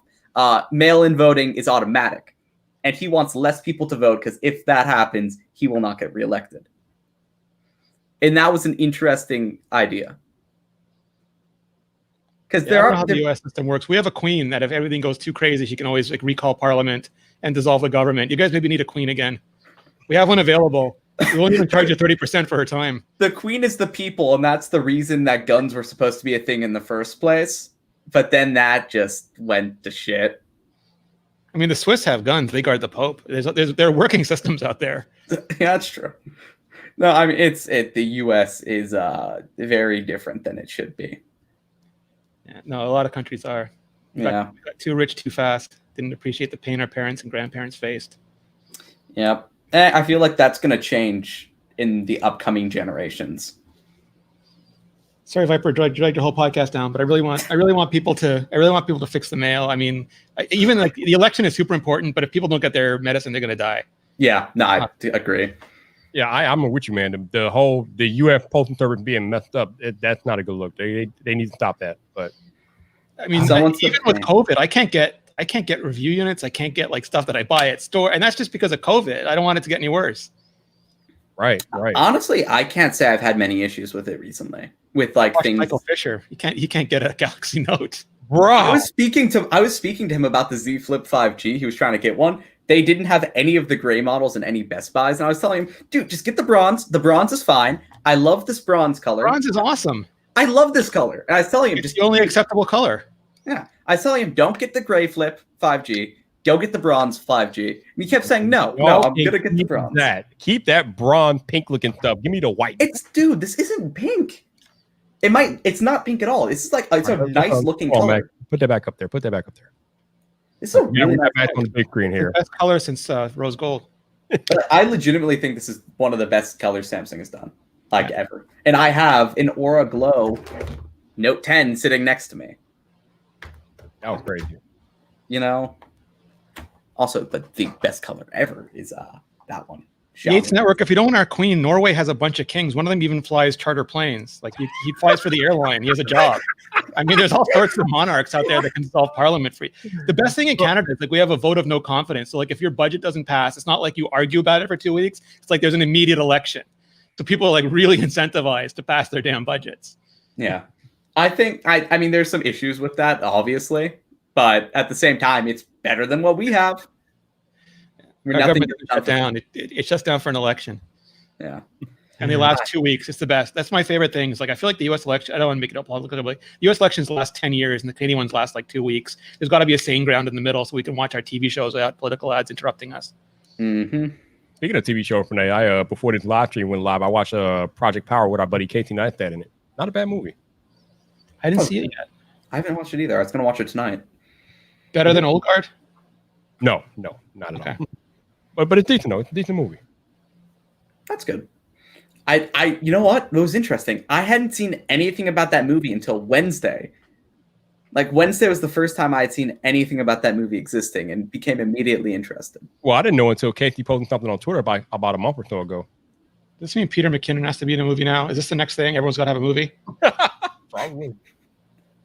I'm not against it. That'd be fun. It'd be great. It's better than YouTube trying to hire a bunch of Hollywood people to be in YouTube videos. Hollywood should be hiring a bunch of YouTubers to be in Hollywood videos. Yeah. Oh, but man, because if we might get a Quip part 2. Not a Quip. God. Quibi part 2. Is that it? What's that terrible platform? No, I mean, if they can have WWE wrestlers in all the movies, they can have YouTubers in all the movies. I mean, just get talent where there's talent. That's true. Flossie Carter could be in the next Mission Impossible. That would be really funny. Let's make that happen, definitely. He actually just I anytime like a big YouTuber, someone well known follows me on Twitter, I kind of freak out a little since I'm still like they're interesting. I'm still looking up to them as people because it's fun. So Flossie Carter followed me on Twitter a couple days ago, and I did freak out a little bit when that happened. Man, It's when Ted follows you that you made the big leagues. Right, man. Yeah. You're the man, Mac. You got to do big things to have Flossie Carter following you on Twitter. You're doing big things, Mac. Oh yeah. Nah, that one was nice to see. Yeah, that is pretty cool. All right. So, to sum all this stuff up, like I said, I think my argument still stands. I am not a fan of like app developers thinking they can come in and dictate what Apple does on their own platform. I mean, you got to go get. Like I said in my video yesterday. That's like trying to tell your landlord when and where you're going to pay rent and all that stuff. It doesn't work. That's not real life. I understand that the 30% might be a little too much, and if you want Apple to lower that, that's one thing. But yeah, I don't know, man. You just demand a cut of iPhone profits based on the success of your app. Like if you're like Instagram or Uber or something, and you feel like you're selling phones. Yeah. Or TikTok now. Just funnel all that money back to Tencent. That's what I wonder too, because I keep forgetting that Tencent owns a hefty chunk of Epic, and Tencent is super fiery about getting their own app stores as well. So you never know how much of this is Tencent and how much is Epic, or Tim both. Sweeney has been very public in saying Tencent has had no control over anything Epic has done in recent. Okay, whatever. I would believe him, because Tim Sweeney still has majority share. He's still majority shareholder of Epic Games. But they're probably not holding him back. Yeah. So people keep asking in the chat about the Surface Duo. I love it. Of course you love it. We'll get your opinion last. Renee, you got any thoughts about this Surface Duo thingy? Yeah, I'm of two minds of it too. Like, as someone who just likes to see cool gadgets, I think it's great. I'm not. I mourn that it's running Android, not because I have anything against Android. It's just I want Microsoft to be powerful across the software stack. I think it's better for everybody if we have more people making more good software.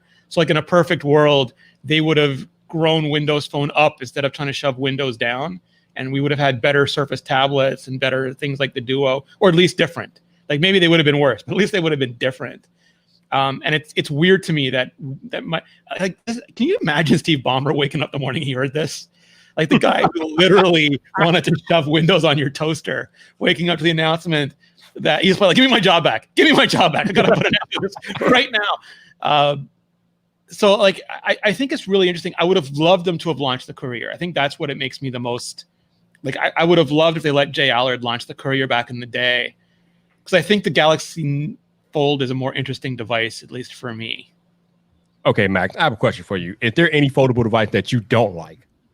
I don't like the Huawei method, the Huawei foldable. Howdy. What? I don't like it. Okay. Mate. I don't like that. It looks like it's too fragile. It looks like it's going to break, and I'd be afraid to put it in my pocket. It's like folding a New York pizza inside out. Like, who does that? No, I understand the idea of it's cool. I love the design, but I would never recommend or want to own one, because it will break at some point. Like, it's a device I'd be afraid to have in my pocket.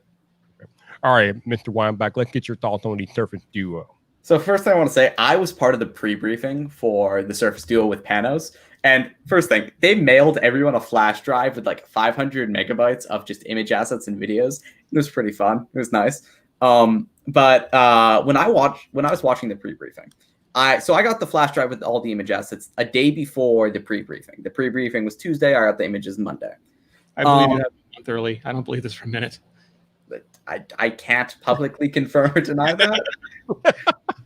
No, but so I got that a day before, and I was looking through the images and talking to a few other people that got them as well, and I'm like, this looks pretty crappy. I don't like the Surface Duo. This looks like it's a piece of junk. I'm not a fan of it. And then I watched Panos talk about it and show it off and demo it, and I realized, wow, this is really cool. I really want this, because a lot of what he was saying was true. A lot of what you do, it's not killing flow in what you're doing. So when you get a text with a link, you click the link, it opens on the second screen. There's no closing action and then reopening on there. It's just keeping everything in flow. So as you're doing something, it's going to flow over to the next screen. So you'll still have everything at the same time. It's not close, reopen, done. And that is I agree with that idea as being a really good idea. And I'm not against that idea whatsoever. Now, I do think the design is a little bit outdated, but I don't really care about the specs. You know, the specs will be fine for it. I think it's a little bit outdated design-wise. Can you confirm or deny whether the photos he took of the Surface Duo were using the Surface Duo camera, and that if it was, maybe he should have used a better camera? I was surprised no one had asked that, but he did show up the pictures of like his kids. They looked fine. What he had told us during the briefing was it was not a camera phone. It wasn't the camera. It's a camera to have a camera, right? It's not meant to be scan documents for your flow. Yeah, exactly. But they were saying it's not meant to be like a photography like the camera, like the base level iPad of the camera. Yeah, it's not the He was saying he wasn't saying the Surface isn't a phone, but it's not really a phone. It's not really a tablet either. It's a Surface, and Microsoft likes to create their own product lines that don't really match anything else, and that's not necessarily a bad thing. Like, shouldn't it have a kickstand? No, you fold it backwards. The hinge will do it. A stealth kickstand. That's brilliant. Yeah. The other display is. Shout out to Greg again for the super chat. He said new tech is exciting, like Renee said. Yeah. Yeah. Can I thank Greg for spending all his birthday money on you? We love Greg. Greg is awesome. Happy birthday, Greg, and happy 100,000. Yeah, man. Yeah, the chin and forehead on the duo, I don't think that's an issue. Like, when you look at the videos of Panos using it, it's not a big deal, right? Have you guys watched the press briefing they uploaded? I don't know. Yeah. By the way, I think Panos is the best presenter of just across the board. He's an acquired taste. I think there's a lot of good presenters. He's definitely some people. I can see why some people really like him. He is the most honest. He has he has an almost goofy candor about him. Yeah, but I think like from pure presenting, it's fine. I think he's the most human presenter. It's not like he's reading off a script as a robot and trying to make it a show. He cares about what he's presenting and is trying to just explain it to you, like, because he actually cares about it. Oh, who was the guy? I'm forgetting the guy with the round hair that used to do them. I'm blanking on his name. Right before Panos, he did all the Surface. He did all the Windows Phone stuff. Honestly, I was not watching around that time. No, they've had some good presenters. Yeah. I think Panos is, I basically everyone I've spoken to says everyone loves Panos, After the presenter. Yeah. Tell your boys and Samsung to take note, Matt. Take note. Oh my God. That was terrible. Just a little bit. But okay, so with the Fold 2 at Unpacked, I'm a little annoyed because I had written up like a full launch article for it, right? I had someone the night before DM me everything about the Fold 2 with training asset, how Evan Blast posted everything, the customizable hinges. I had someone DM me everything from that presentation. I got specs, I got cameras, I got hinges, I got a lot more than what Evan posted. So I wrote up an article showing all that stuff off, expecting Samsung to announce and have their big launch then. But they didn't. So then I wrote that saying Samsung announced this today. And they're like, did you get an embargo? We didn't. And it was really funny.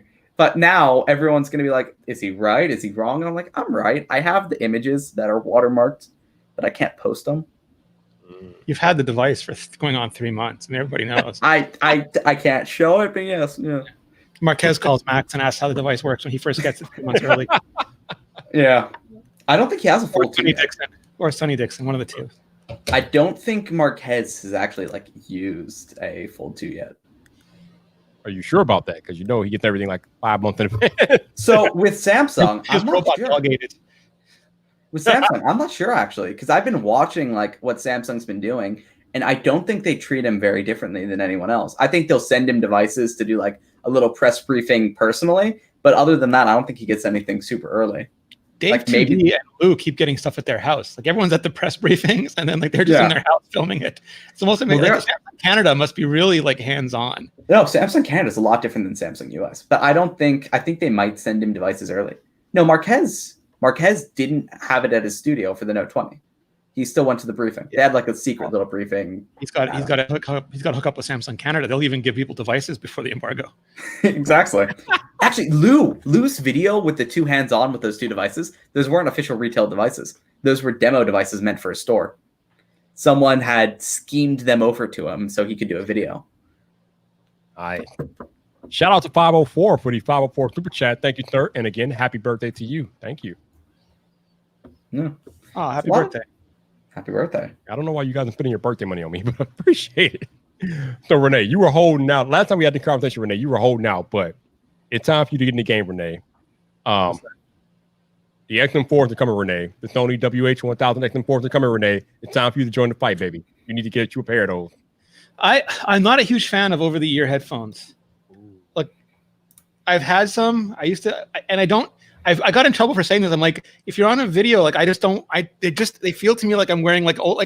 I used to wear them in radio and old days in podcasting, but I don't like. I feel like they're just squeezing my head.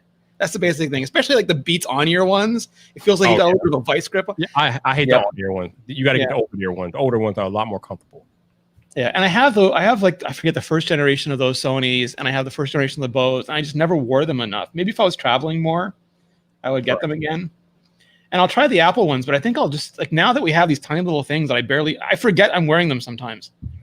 Are you gonna get beans? You know, I really want a YouTuber to make chili with them. That was the video that I've been waiting for. Like, I want to turn on CNET, or I want to turn on like everything Apple Pro and see someone cooking up a pot of chili with beans. I'll tell Philip you should do it. I'll tell Every Philip you should do it. That'd be funny. Yeah, Phil will do that. So, Yeah. Mac, I was talking to Jason about these earlier, but since you have them in hand, I'll talk to you too. How do they fit you compared to the AirPods Pro? Oh, they're very different. I don't think you compare these to AirPods Pro. You compare Beans to AirPods, Galaxy Buds Plus to AirPods Pro.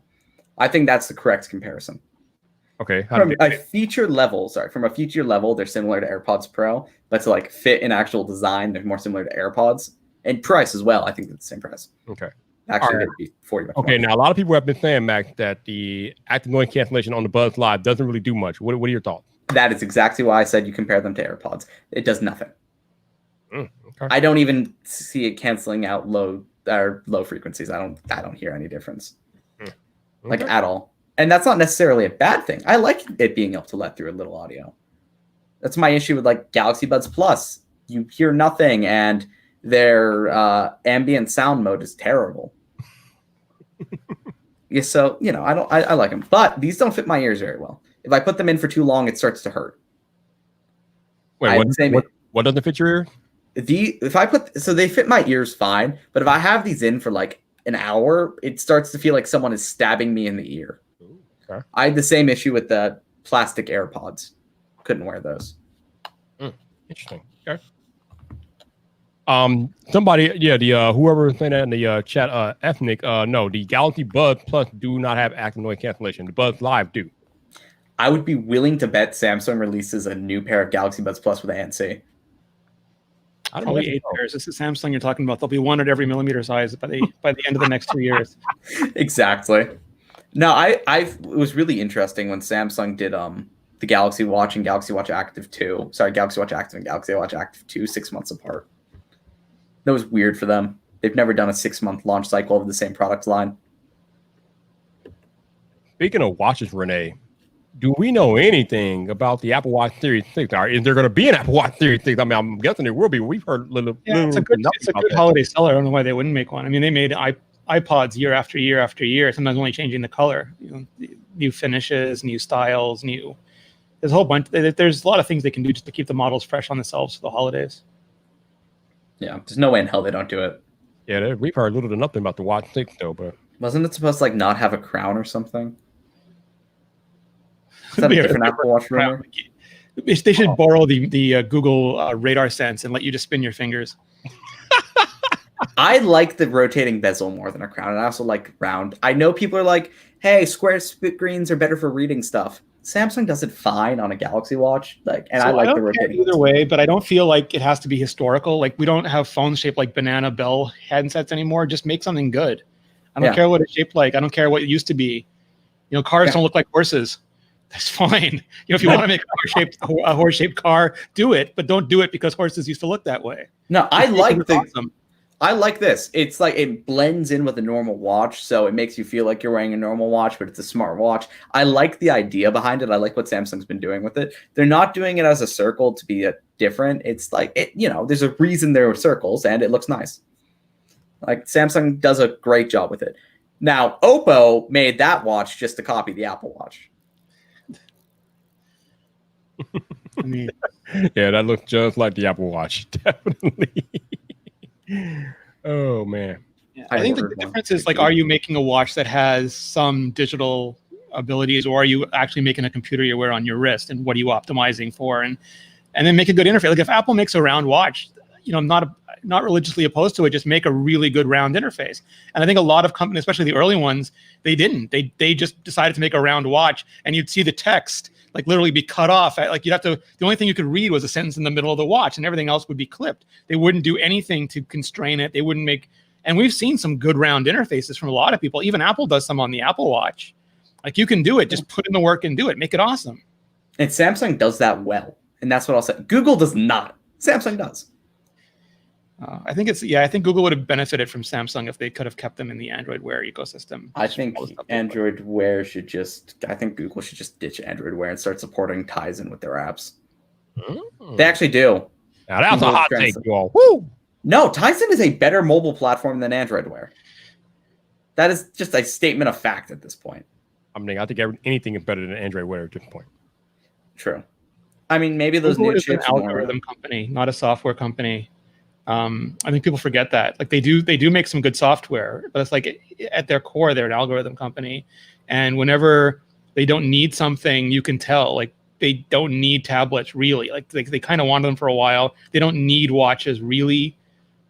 So their organizational. It's like when Apple tries to do services. Like the organizational structure is just not as culturally there. No, because they don't know how to do it. Yeah, well, it was never critical. Like it was never like life or death if we don't do this. And I think Google understood it was life or death. They thought it was life or death if they didn't have a phone because Microsoft was going to take over the phone. They took over the desktop and they had to do it, and it became like an existential threat. But like, there's no existential threat from watches. No, they did buy Fitbit. That was interesting. They bought Motorola. They bought Fitbit. I mean, they buy so many things, and it's even odds whether they kill it, sell it, or do something good with it. Samsung owns Tizen because Samsung makes Tizen. Yeah. Tizen actually runs on the refrigerators, TVs, watches, some phones, and like dishwashers, air conditioning. It's hilarious to me that there's a couple poor people in Cupertino sitting there making the Tizen version of TV Plus every day. No. Speaking of which, Renee, do we know like which like apps are going to be bundled with which in this new Apple One situation that's coming? Apparently, I haven't started thinking about it. I don't want to believe that that's the mechanic they're going to settle on. I'm hoping that was some pitch that somebody leaked, and they leaked it because someone said no and they got all angry about it and just leaked it, because I don't think that moves the needle for Apple subscriptions. I think Apple subscriptions have been lackluster and a little disappointing. Well, you could bundle, like there's some super interesting ways you could bundle. Like if you go on the Apple, like I think Viper, you have it with Verizon or some like you get it yearly, and Apple has their own version tied in with Apple Card. And I think Apple Card plus iPhone subscription is super compelling, and you could layer stuff. Like I don't think anybody should be forced to pay for TV Plus by itself right now. No. But there are some combinations where that gets bundled with Apple Music and that gets bundled with an iPhone, and the yearly update program and the Apple Care version of that makes it really like it just increases the value of you having an iPhone, and that's sounds familiar to something. Samsung Access, it's a new program Samsung did with like mid-year S20. When you buy Samsung Access, it's a monthly part of their upgrade program. You get insurance and Microsoft Office 365 included. Yeah, you get that with the iPhone. There's two options. I think one, you get the iPhone, you pay monthly, and then you get a new iPhone at the end of the year. The other one, you get Apple Care built into it. And I think you could add a bunch of different value adds, like almost like how like when you buy a computer, it's like, oh, it's only $10 for better RAM. It's only $20 for better. It'd be like, oh, it's only $5 for Apple Music. It's only $7 for Apple Music and whatever, iCloud backup. I think that they can have some really interesting stuff. My fear is that a lot of the stuff is going to remain US only, and then I'll be suggesting it and never get it. Yeah, I think the only successful Apple subscription two have been iCloud and Apple Music. Everything else has just been kind of even iCloud. It hasn't changed. Like the pricing hasn't changed in 5 years. No, but like the Apple Arcade is kind of whatever. I definitely like a month and just never look back. Exactly. It's a great good idea. It's terrible. I like it as we're gonna take care of eclectic, independent, out there, games that would never otherwise go to market. But I think stuff like xCloud is clearly the future for gaming. For sure. And if Apple doesn't allow it, I mean, it's not going to do anything towards the Apple Android market share, but no, people are going to get mad at Apple for not allowing it. Because again, Apple's going to do it. Like they allow it. Just to me, it's a matter of time. Like they're like 2 weeks from now, 2 months from now, 2 years from now, they have Netflix. They have streaming music, streaming video. They'll have to. Everything's going to stream eventually. Yeah, and their excuses are excuses. They're not reasons. Listen, man. I know all you gamer nerds out there are so mad about xCloud not being on iPhone, but listen, nobody buys iPhone to game. Like, no. Like Mac said, it's not going to hurt Apple at all. I dare you, sir. Candy Crush is a huge. Oh, stop! Just picture like if this was 5 years ago, Apple would do a commercial where these two kids are in the back of the car, back when you could still travel between states, and they'd be playing their game and they go through the cellular dead zone. And this one kid would be like based AF because his streaming Xbox thing stopped working on his Android phone, and like just throw it out the window. And the other kid with like Apple Arcade, they're going and then like that's what. But we're not seeing that because I think they understand that era sort of passed by. Or they'll be like, I'm playing a native game on my iPhone. Pew pew pew pew. Like it's like 3 frames per second hitting the side is trying to get the bit rate to catch on to a signal. But that's what classic Apple would do. And I think if they really didn't believe in streaming games, we would see that sort of Apple. We wouldn't just see like a press release Apple. Yeah, we'd see we want to fight Apple. And they don't. And they're going. Someone was saying Apple might be not allowing the other ones to just be in case they want to release their own system. And I said, that's part of their anti-competitive. They don't care. They have Netflix. They have Spotify. They don't I know. That's my point. So them not doing it would, first of all, be anti-competitive and whatnot. And B, no developer in their right mind would support Apple's game streaming over Xbox or PS4 or that. The only thing I heard that was like it was like close to fanfic, but it was Charles Arthur who was like maybe they're trying to get a deal with Microsoft where they get Windows ARM for the Apple Silicon Mac in exchange for allowing Xbox. And, Microsoft is like unwilling so far, so Apple's like, well, we're here to talk anytime you want. You want that xCloud? We want that Windows for ARM. Let's make a deal. Did you really just say that no developer would support Apple gaming? Are you out of your mind? If they had a console gaming, cloud gaming platform, there's no way in hell a developer would support that over Xbox. Why would you put time and effort into trying to make something run on Mac OS specifically for iPhones when you could just build for Xbox and it works for Xbox? There's no it's the same thing. It depends. Like they could if they made it for iPhone, $1.5 billion reasons there, Maximilian. Again, it's a little bit more than that. I don't think developers would do it because when you build for Xbox, you also build for PC. It's basically the same. So that's a 2-in-1 there. Yeah, but build for Apple game streaming. What I'm saying is, I don't think they would completely ignore Apple 1.5 billion install base, though. I don't think that. Yeah, give them the Oprah language. 1.5 billion. Here's the thing: 1.5 billion install. That wouldn't matter. Game streaming is becoming useful for like just the newer devices. You're not going to be seeing someone game stream on an iPhone 6. The modem couldn't handle it. That's the ad. Oh, look, I'm gaming on my iPhone 6. What are you doing? Oh, I'm using my Galaxy 6 as a doorstop. But my point is, you're not going to be able to like do game streaming on anything until like Qualcomm modems or good Intel modems are up there because I don't think. Whoa! Don't you dare say Intel modem. Stop it, Mac. Stop it. No, but my point is, like, I don't think the old Intel modems in the iPhones could handle game streaming. They can't even handle getting a signal, Mac. Come on now. No, I know, but my point is, Apple can't do game streaming like that. It wouldn't work well. Oh boy! Don't get me started on Intel modems. Don't get me started. But Qualcomm modems, on the other hand, maybe you can actually get into real game streaming on Apple products. Yes, we'll just get that Foxconn factory in Wisconsin, the one with 8K, 5G, AI TVs, modems for a game streaming future. That's what they've been waiting for. I mean, to be fair, 5G is pretty decent for game streaming. Not millimeter wave. Millimeter wave is the worst, but mid-band, low band. I don't think for Canada. Oh yeah, do you have it near you? We should be getting mid-band in a couple of years, and they had to postpone the spectrum auction for millimeter wave because of COVID. Millimeter wave isn't the worst. It's just not readily available. It's not great useful. Technology for stadiums. It is. It's great for stadiums, but it's not useful. I don't want to have to stand in a street corner holding my phone above like people walking by just to get a 5G connection. I'd rather mid-band. Mid-band is way more useful. You're getting 600 megs a second off of it. That's fine. Mac, what cell carrier do you have? T-Mobile. Keep in mind, T-Mobile's the first one. Yeah, they're the first one. Is their 5G network actually viable? Is it actually up and running like actual? Oh, hell yes. Okay. They have a nationwide. They have 2. So, do you know how 5G works? Like the basics of 5G? Yes. You have. I'm also going to just explain parts of it. You have the basis of 5G that T-Mobile did. It's not a standalone network. It is combining LTE and 5G into one network. Mm-hmm. Then you have standalone 5G.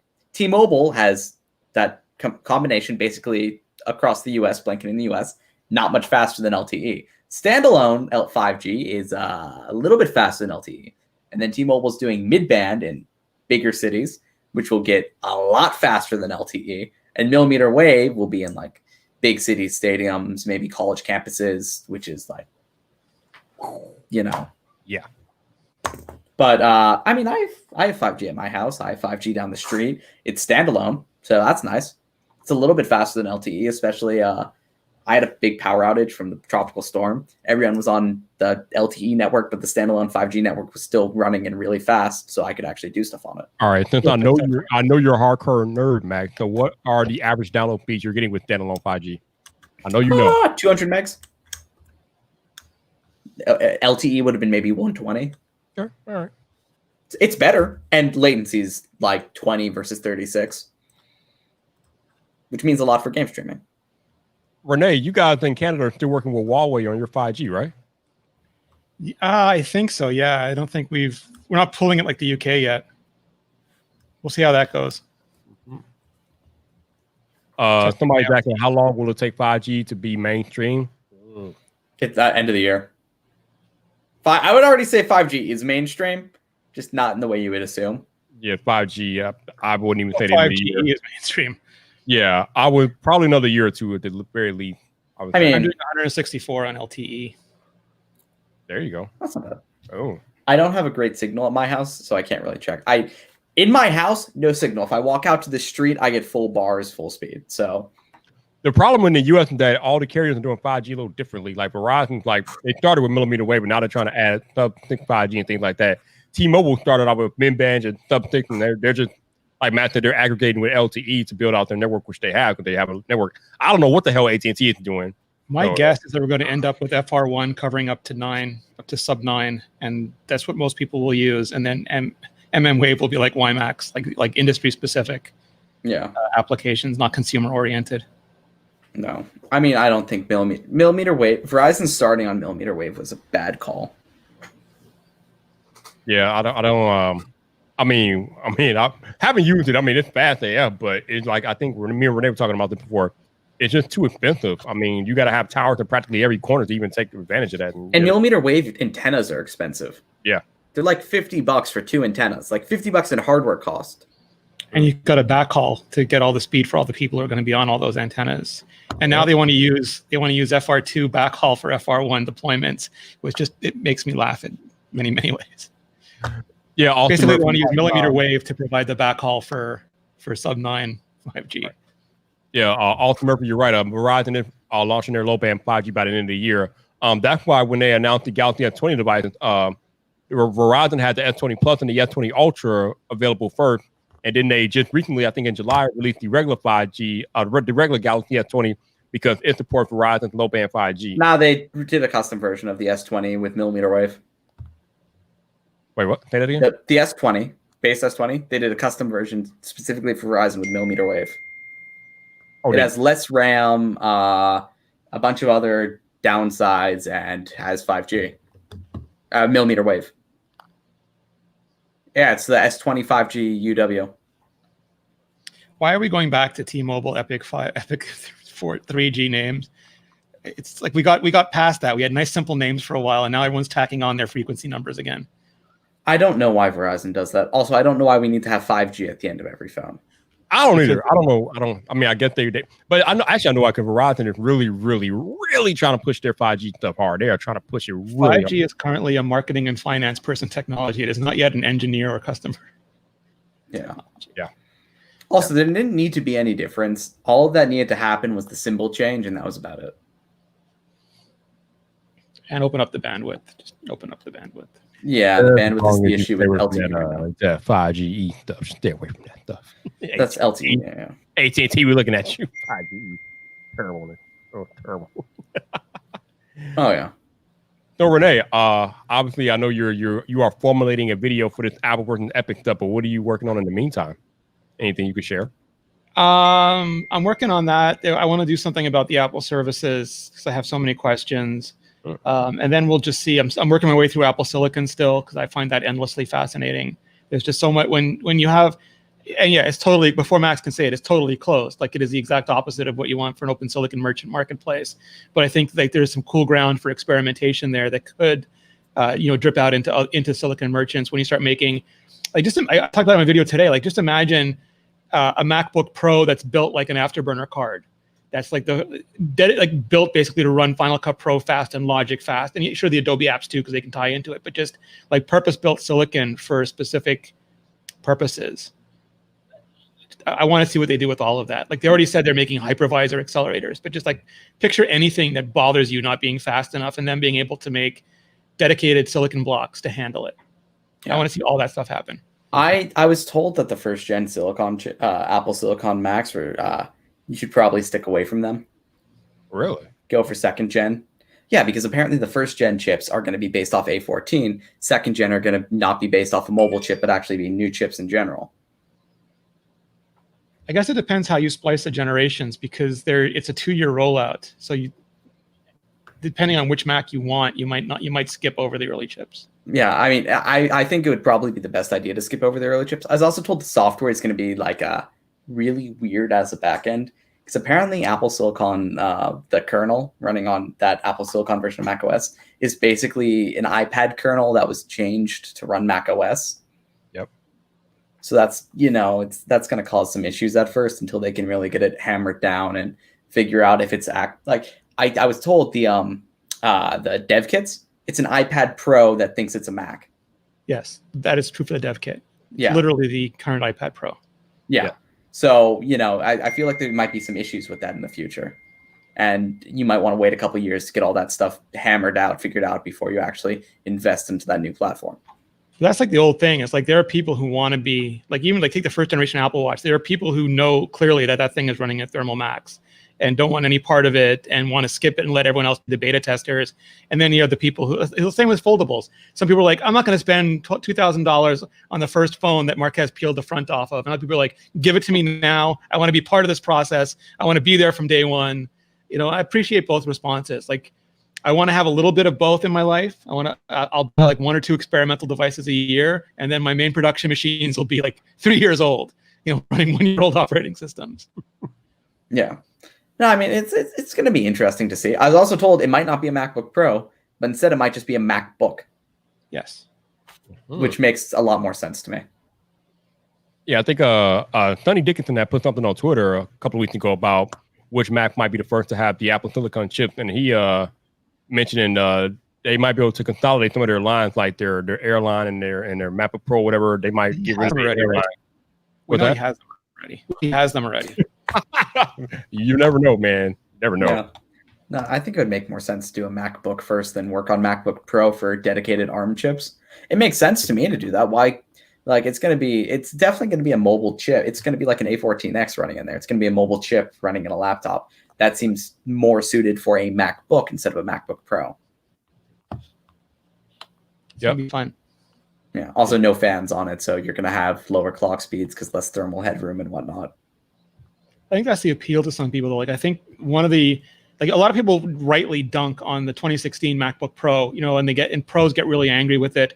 But it was one of the best-selling MacBooks because there's a whole generation of people who self-identify as pros and want the word pro branded on their computer that hardcore pros will just roll their eyes at so hard, but have a ton of, like, they're founders and VCs, and they have more money than they have technical skill, but they want that pro label, and they want a fanless machine that's quiet. It's got to be a pro in name only.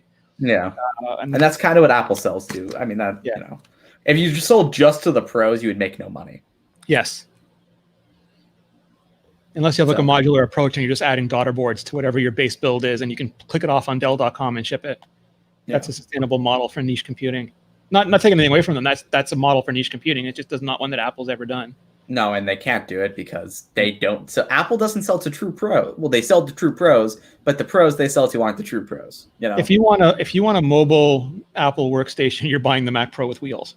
Yeah, pretty much. I actually knew a dude that brought it around. He was traveling. He went to like New Zealand. He brought it with him to New Zealand. He rode it down a hill in New Zealand. Sounds like Marquez when he takes the iMac Pro with him. Yeah. Well, I had a friend who used to take the trash can MacBook Pro around in a backpack. I used to joke he should do 2 of them. They could be the Rocketeer. No, but I mean, they're the ones that'll do that. You're not going to... a 16-inch MacBook Pro will be a good alternative, but, Yeah. So, Renee, we got some information from our friend John Prosser that the iPhone keynote this year will be held in October. Yeah, I mean, I don't know what the totally could be, but I don't know what their flexibility is. Like I know what the flexibility is when they have to get people there. I don't know what because I don't know what the flexibility is when they don't. Like, can they decide 2 weeks into it that they're going to change the date? Like, because it's recorded. Can they say, oh, we're going to show it the following Monday instead of this Monday? I know it's a ton of carrier relationships and store launches and other stuff they have to factor in.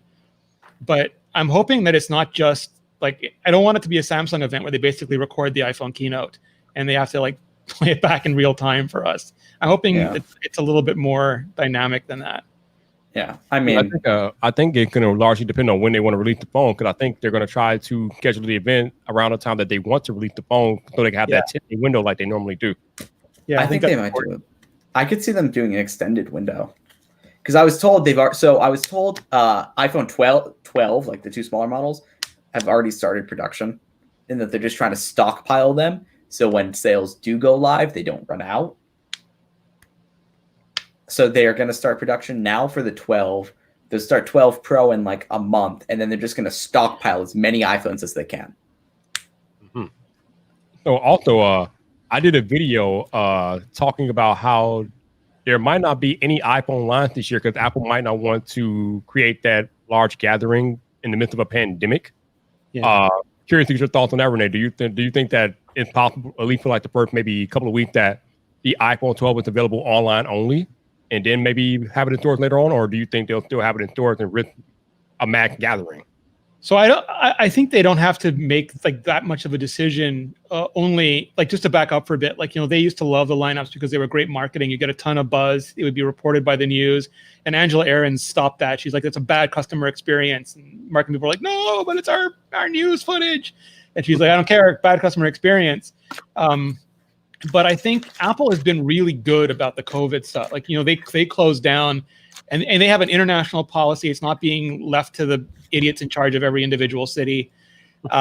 So my guess is it will be online orders, and in the places where it's safe, like the places where the Apple stores are open, you'll be able to pick up there instead of having it delivered. But it'll be like Genius Bars, where you have an appointment at a specific time, and the mall is closed, and they're in the parking lot, you know, and you come and pick it up the way you pick up your Genius Bar repairs. That's the furthest but like, yeah, I don't think they'd have a line at all. It's way too high a risk. I went to an Apple store a few weeks ago. I think early July, so a month ago. And the way they did it, if after a certain amount of people got in line, they said, go, we're not going to let you stand in line. So I could see them just allowing maybe 10 people in line, have 5 people in the store at a time, and just do it like that. Every 2 meters apart. I mean, they managed to do it at the Apple store I went to. Maybe 5 people waiting in line. Everyone had to stand in a certain place or they wouldn't let you in. They tested your temperature before you went in, stuff like that. Yeah, but we're talking about an iPhone launch, though. I think exactly. I think you're gonna want to stay home though. Like, if you like, I understand people like the excitement of an iPhone lineup and everyone yelling and the cheering, and it's like a mini event for them. But you gotta be out of your mind to leave your house these days. Also, the people that would stand in line. The people that stand in line are the ones that would probably stay home. They're like the actual, you know, they're the diehard fans. The diehard fans for any tech thing are generally a little bit more intelligent than anyone else, and they're probably going to be the ones wearing masks or staying home because they're worried. I don't think they will stay home if they don't have to, man. People are dying to get the hell out of their houses right now, and yeah, I think if Apple allowed lines, I think they will be fine. Yeah, it's a little bit different around me. Connecticut's we're doing really well in terms of COVID, so it's like things end up being a little different just in the way people are acting. The thing that scared me recently is like Vietnam and New Zealand and some of the Canadian cities that had 0 community transmissions for like weeks and months are suddenly having them again. And people are trying to figure out, like, is it because people were traveling when they weren't supposed to and not sheltering? Was it like did a tiger get it and give it to somebody else? There's just so much that's still unknown. I don't think that Apple would want to be at the top of the risk curve for any of this stuff. Yeah. Also, I have to go. So enjoy your conversation about the fun stuff. Nice talking to you, Max. Yeah, it was nice talking to you as well. Do you work with Narav now? Viper. What? Do you work with Narav now? I do. Nice. I love Narav. Say hi for me. I will. He's been fun to work with. We got some Samsung stuff in. Yes. He's had some, I've seen a couple conversations about that already. Yeah. Say hi for me. I will. Not. See you guys. Thanks, sir. Hey, Renee, long time no talk. Yeah, man. How you doing? I'm doing, man. It's some crazy stuff going on around here, but I'm nowhere near it, and I just stay home. I only go out if I have to go like Bay. grab Bay, or the grocery. That's about it. Yeah. No, I'm the same. I don't leave the house for I'm anything like else. low key scared I'm going to become an agoraphobe, so I force myself to go out, like to take walks and stuff, because I don't want to become one of those people who is like looks out the window terrified. But 2020 really isn't helping me. This has been a strange year, man. Just okay. So I'm curious, what type of TV do you have back there? You know what I have? LG OLED, man. Come on. Oh, wait, which one? Which one do you have? Oh, I don't know. It's about 2 years old. It's the I forget. It's a 60, I think. Do you have the C models or the B models or which one? The C. Nice. Yeah. I just got the C10 myself. Nice. No, they're like when you look at the T. I was hopeful that Quantum Dot would be better than it is, because Quantum Dot promised, like they always promise you as good as OLED without the downside. Like like the burn-in or like some of the wonky off-axis stuff, and I don't QLED did not deliver for me, so I just went straight to OLED. Yeah, I want to get ready for the next generation consoles. I was going to get a TCL 8 series, but I saw some video reviews on YouTube about how some of the blacks weren't really good representation and they were kind of cloudy. So then I started looking at the OLEDs, and I started doing research on the OLEDs, and of course LG kept popping up. I'm like, all right. Everybody keeps talking about the LG C9 and the C10 that's coming out this year. And I'm like, you know what? Let me go try that C10. And I have not been disappointed. I am enjoying my TV experience. Like especially Apple, like TV Plus and Disney Plus have high bitrate HDR. Like I think TCL is great value for like your second TV or your third TV if you want them in other rooms. But if you have like your main gaming movie TV and you can afford it, I think LG is at the top of the game right now. And the cool thing is, like, since I got the LG TV, I no longer need my Apple TV 4K. Like, there's no point because that's the Apple TV app. I use it still. Like, I don't think mine got the app. I think mine is a year before it could get the app. Ah, okay. And I love that it runs WebOS. Like, that's still like one of my favorite things. It's like a WebOS TV. Yep. And also, like, LG makes the panels for a lot of TVs, so you might have an LG TV and not even know about it. It's the same way like Samsung makes a lot of panels for the phones. Yep. LG is the television Samsung, basically, because the processes for OLED are so different at different sizes. And they're just better than Samsung at big OLED, and Samsung is just better than them at small OLED. Genosis, yes, the LG TV does have AirPlay. It has AirPlay too, so it's up to date. Yeah. I still use the Apple TV like an animal. That's fine. Hey, you were worth, man. But yeah, I opened up the Apple TV app on there. And it was the exact same thing. If having my Apple TV, I'm like, oh, I don't need this. I got my full Apple library of movies that I brought from Apple iTunes or whatever. They're on there, and everything that I usually use is on there. I'm like, okay, I don't need it then. Cool. All right. There's no Nebula for LG yet, and I still watch a ton of Nebula, so I need that Apple TV app. Yeah, that makes sense. Yeah, it would make sense. Ooh, so what else? I was watching the iMore show earlier today, and they were having a lively conversation about this whole Apple versus Epic stuff. I missed it. I used to do 8 meetings a day, and now I have like 2 a month. And I had a meeting during the iMore show, and I was sad. Yeah, it's interesting getting everybody's perspective on this argument. There are people from all sides of the argument. It's interesting getting everybody's perspective and things like that. Yeah, for sure. Again, it's like I don't think there's any easy answers. And if someone tells you there's an easy answer, they're probably not doing the work. It's like YouTube. No. You gotta do the work. Yeah, exactly. Right. You got to do your research. You got to do your research. But yeah, there is no easy answer. No, anything is easy if you're not in charge of doing it. Like the minute you say, okay, you're responsible, like it was like let's just break up iTunes. Like just break out, like, okay, it's your job. You've got to make sure that, Viper gets every TV show he's subscribed to. The guy from Virgin Records can upload every new song on every Tuesday and have it released. $5 billion of transactions are going through every month and you can't lose a penny. Go ahead, break up iTunes for me. It's like, if you're not in charge of it, it's super easy to say. Yeah. I mean, no one ever knows. No one has all the answers. No one ever has all the answers. I would be interested to know like exactly what break even is for Google, because people say like they know, like it's it's 15%. They could do it. Like I would really like to know what, because carrying like all the free apps and everything else they have to do and handling international, which is not simple. Like being at like just all different regions and everything, what break even is for Apple and Google on these stores. That would be really interesting data for me. Yeah, I thought it would also be interesting to know what the actual cost of the upkeep of the App Store is. Like, how much does it cost Apple to keep it up online 24 hours a day, 7 days a week, 365 days a year? Like, the App Store is never down. It's literally never down. So I'll be interested to see how much it costs for them to keep it up all the time, because it has to cost a nice amount of money. Yeah, like if it's 10% or if it's 20%, those are very different conversations, and I'm super curious about what like the actual amount of cost is. Steve Jobs originally said 30% was break even for them. Like if 30%, if they could break even with 30%, that would be great. And he was he was Steve Jobs for sure, but he was terribly plain spoken about that kind of stuff. And those numbers have certainly changed over 10 years. I just want to know how much they've changed. Mm-hmm. We know that over the years, a lot has changed. So in-app purchases just blew up the revenue. Like that's just. I don't think anybody imagined how much money in-app. It's like people won't pay $5 for a game, but they'll pay $5 a week for a game to have like better skins and faster cars. And it's just it's such casino modeling. They know how to extract money from people so well. Oh yeah. Hey, Mark, you didn't totally miss the stream. Welcome, sir. How you doing, man? How you doing? So I don't know if I asked you this the last time we talked on the podcast, but I'm curious to get your thoughts with all of the different foldable phones and foldable-like devices coming out. Do you think, Renee, that Apple should make a foldable device?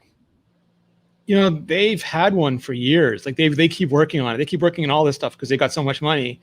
They just don't, as far as I know, they just don't think it's ready for prime time yet. And they don't tend to do their work in public. Like I think the Apple Watch was the earliest product they've ever released. And, and they got a lot of flack for that. People were like, why do you wait so long? Oh, okay, we'll release the Apple Watch now. Why didn't you wait longer? So I think, they're not happy with the technology yet. And they'll release whatever model they're working on when they are happy.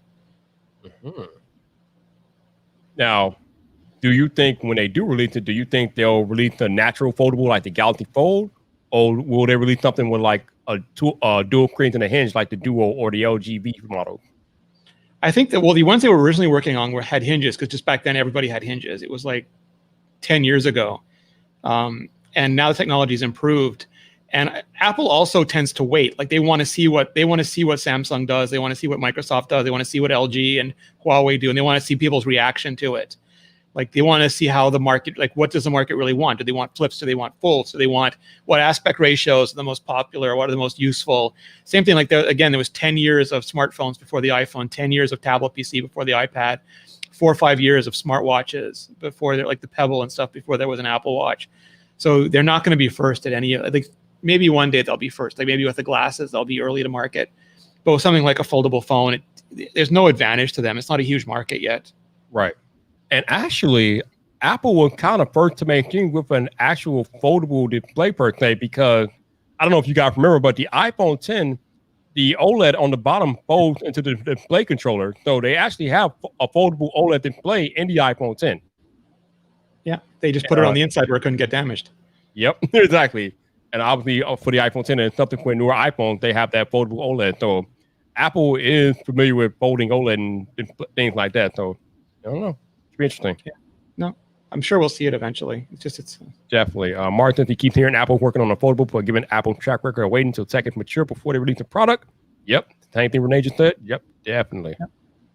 But yeah, I keep when people ask me this question, I'm like, I have an iPhone, I have an iPad. I don't really need them to merge into a foldable device.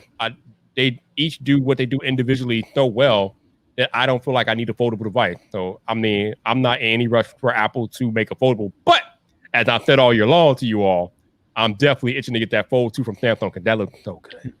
But also, I think they're going to watch that too and see if the Fold eats into Samsung's tablet market or if it eats into their phone market. That'll be interesting for them to know.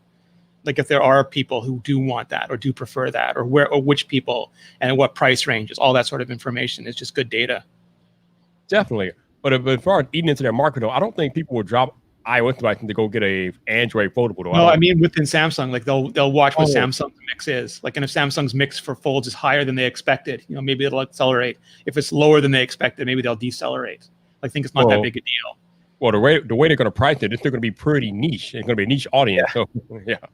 That pricing is not mainstream consumer friendly at all. It's rumored to be at least $2,200. So yeah, we're not going to be talking about people like mainstream getting a foldable device anytime soon.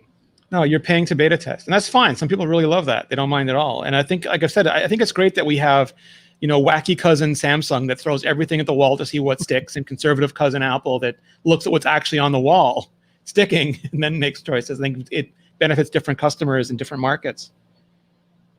Yeah, we know that Samsung is definitely the ones to throw everything at the kitchen sink and see what things. They've done that for a very, very long time. Definitely. Well, I think we have reached the end of the road. I don't know. I don't really have anything else to talk about. Renee, you got anything on your mind? No, man. It's just like I thought the summer would be slow, and man, was I wrong. It's funny. Who was I talking? Oh yeah, I was talking to Juan Bagnell about this, and he kind of thought that 2020 or at least the end of 2020 may be slow. I'm like, no, it's not. The end of 2020 is going to be pew because it's like these tech companies. I think they keep churning them out, man. You got we got the Note 20 coming out next week. Then the Fold 2 coming out in the middle of September. Then right after that, you got the iPhones, and then Google is gonna drop a Pixel 5 somewhere in between. So yeah, there's no slowdown this year for tech. Tech is full speed ahead, and I love it. I have to do a video one day because people keep talking about innovation, and I feel like people understand the word innovation less than they understand the word monopoly. It's like an innovation is not a gimmick. Gimmicks are fun, and they get attention. But innovation is something that improves the industry, gets picked up by a lot of people and moves forward.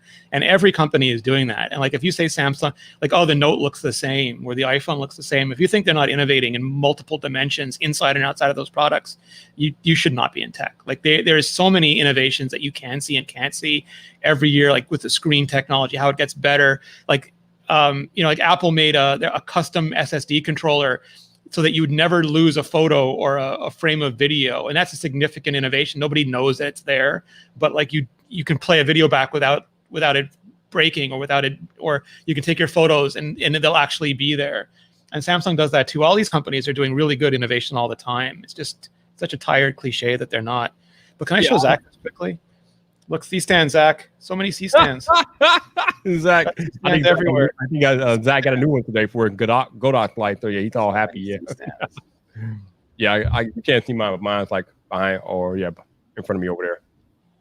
But yeah, I was talking to Dev from T-Mobile because he used to be a product engineer, and I was talking about how we as techies, when we see a phone that update from year to year, we find it to be incremental, but there's a lot of research R&D that goes into updating the phone just year to year. Like we might think it's incremental because it's not too many updates on the surface, but like you just said, Renee, there's a lot that goes into updating these phones just from one year to the next year. Like it's not anything simple. Yeah, and I don't know, ethnic. It's the market needs both. Like he's saying that Apple saved money by waiting on Samsung's experiments. Samsung has saved tons of money by using because Apple comes in and solves some of the problems that Samsung couldn't solve over those years. And Samsung saved tons of money. I mean, they've had lawsuits over how much money they've saved because of the way that Apple has solved certain problems. So they both benefit. Apple absolutely benefits by every early adopter in the market by seeing what they do, what they succeed, what they fail with. But then Apple comes up with something that is usually widely adopted in the market too. And then those companies save millions in the refinement phase. So it's just different phases of the same market. Like no one should ever be don't ever be more loyal to a company than they are to you. That's one of the worst mistakes in consumer tech.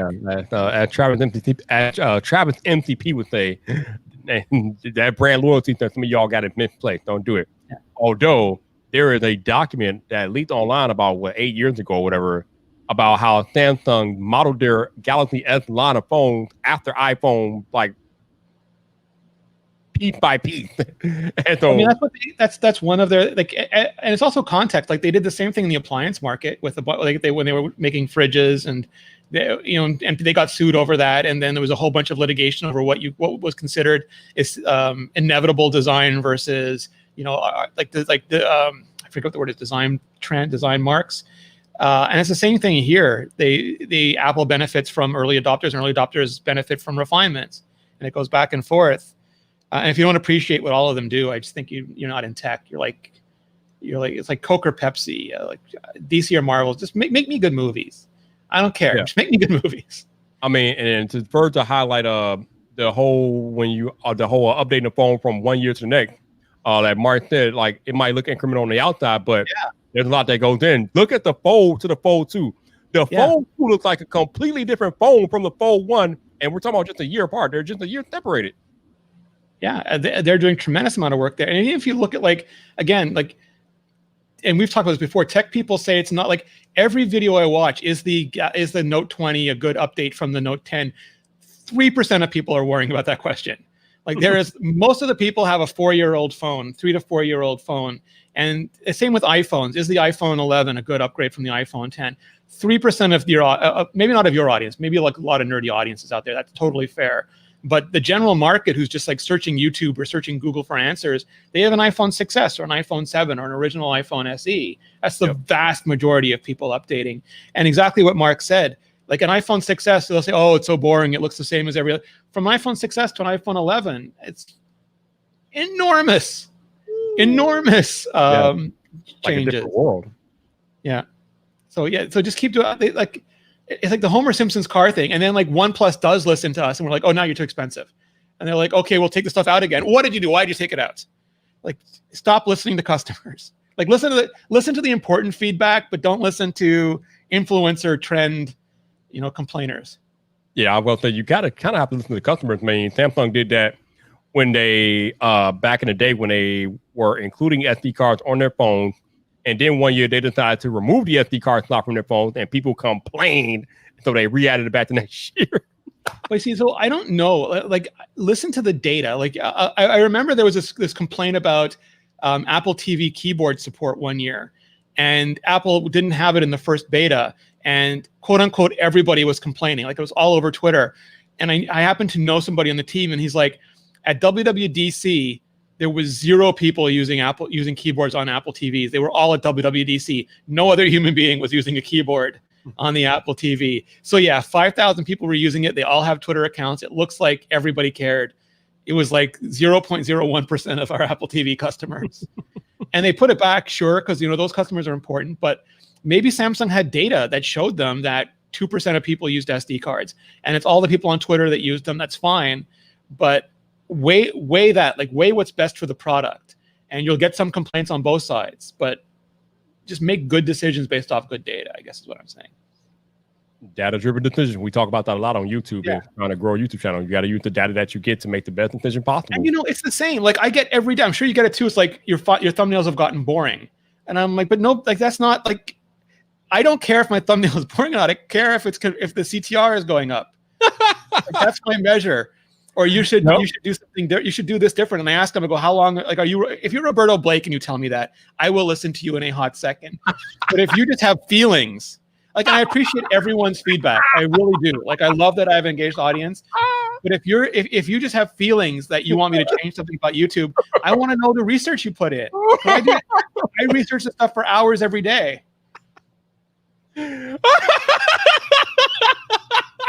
Like John Foster is killing it with his thumbnails, and like that, you look at them and they're like, yeah, Roberto's in the chat room. I didn't notice that, but yeah, like I will listen to everything someone like he says or nickname it. Or it's like, but if talk faster, talk slower, talk louder, talk softer. Don't talk like this. Don't do this. Don't do that. You'll lose your mind. Yeah, I got a comment on one of my videos earlier today that somebody said it's too early for this energy. I got to come back later. I'm like, yeah, we're sorry. We don't do boring here, sir. I'm sorry. Someone told you that. They're like, Viper, could you comment? I'm like, that's the whole point of Viper. There's 800 people who are calm. Renee said, I don't care about your feelings. Renee's like, your feelings don't make my CTR go up. Well, but it's not that.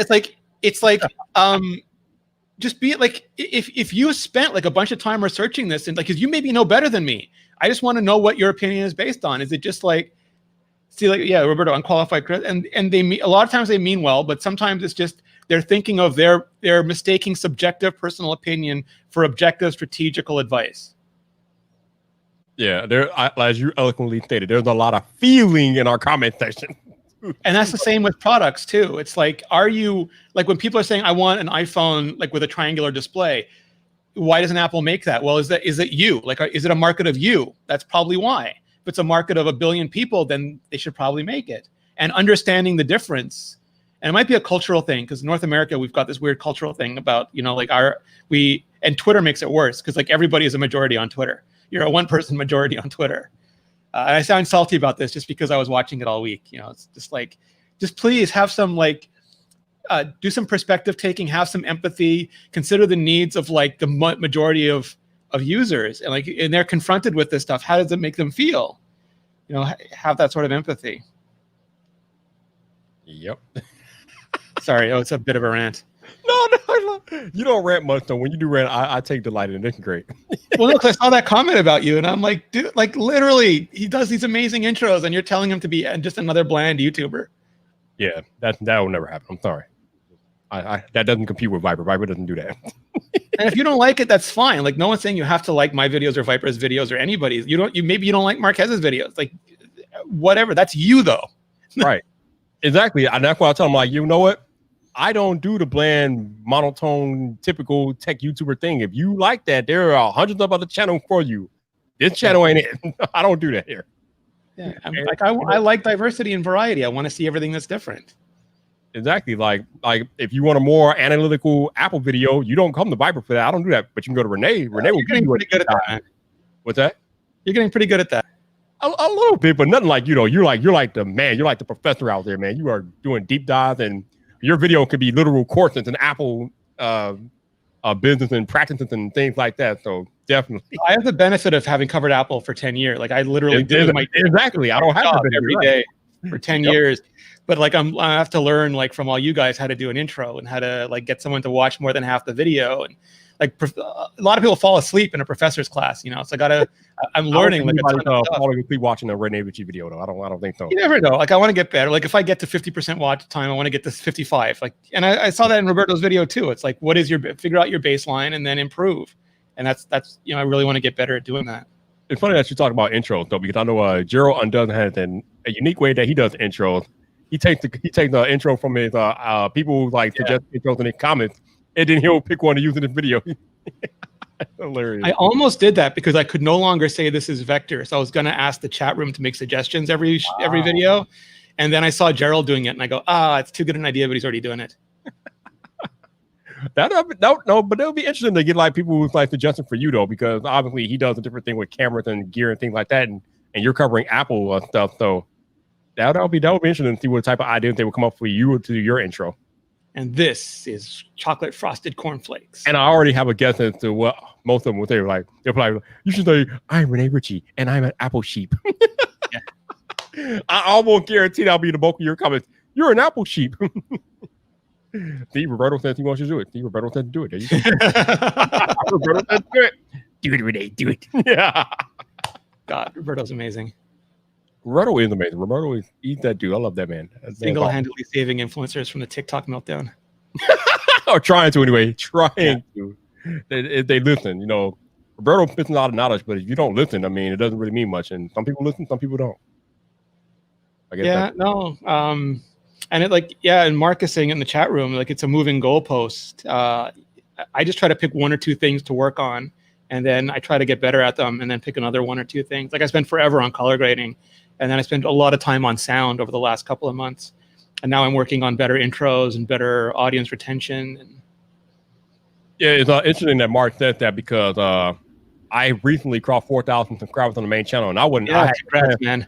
I had no plans on celebrating that because that was not where I wanted to be. But people were like, "Congrats on Twitter, congrats on Twitter." So I'm like, "Thank you," but I'm thinking to myself, "This is nothing. I don't plan on being here for long."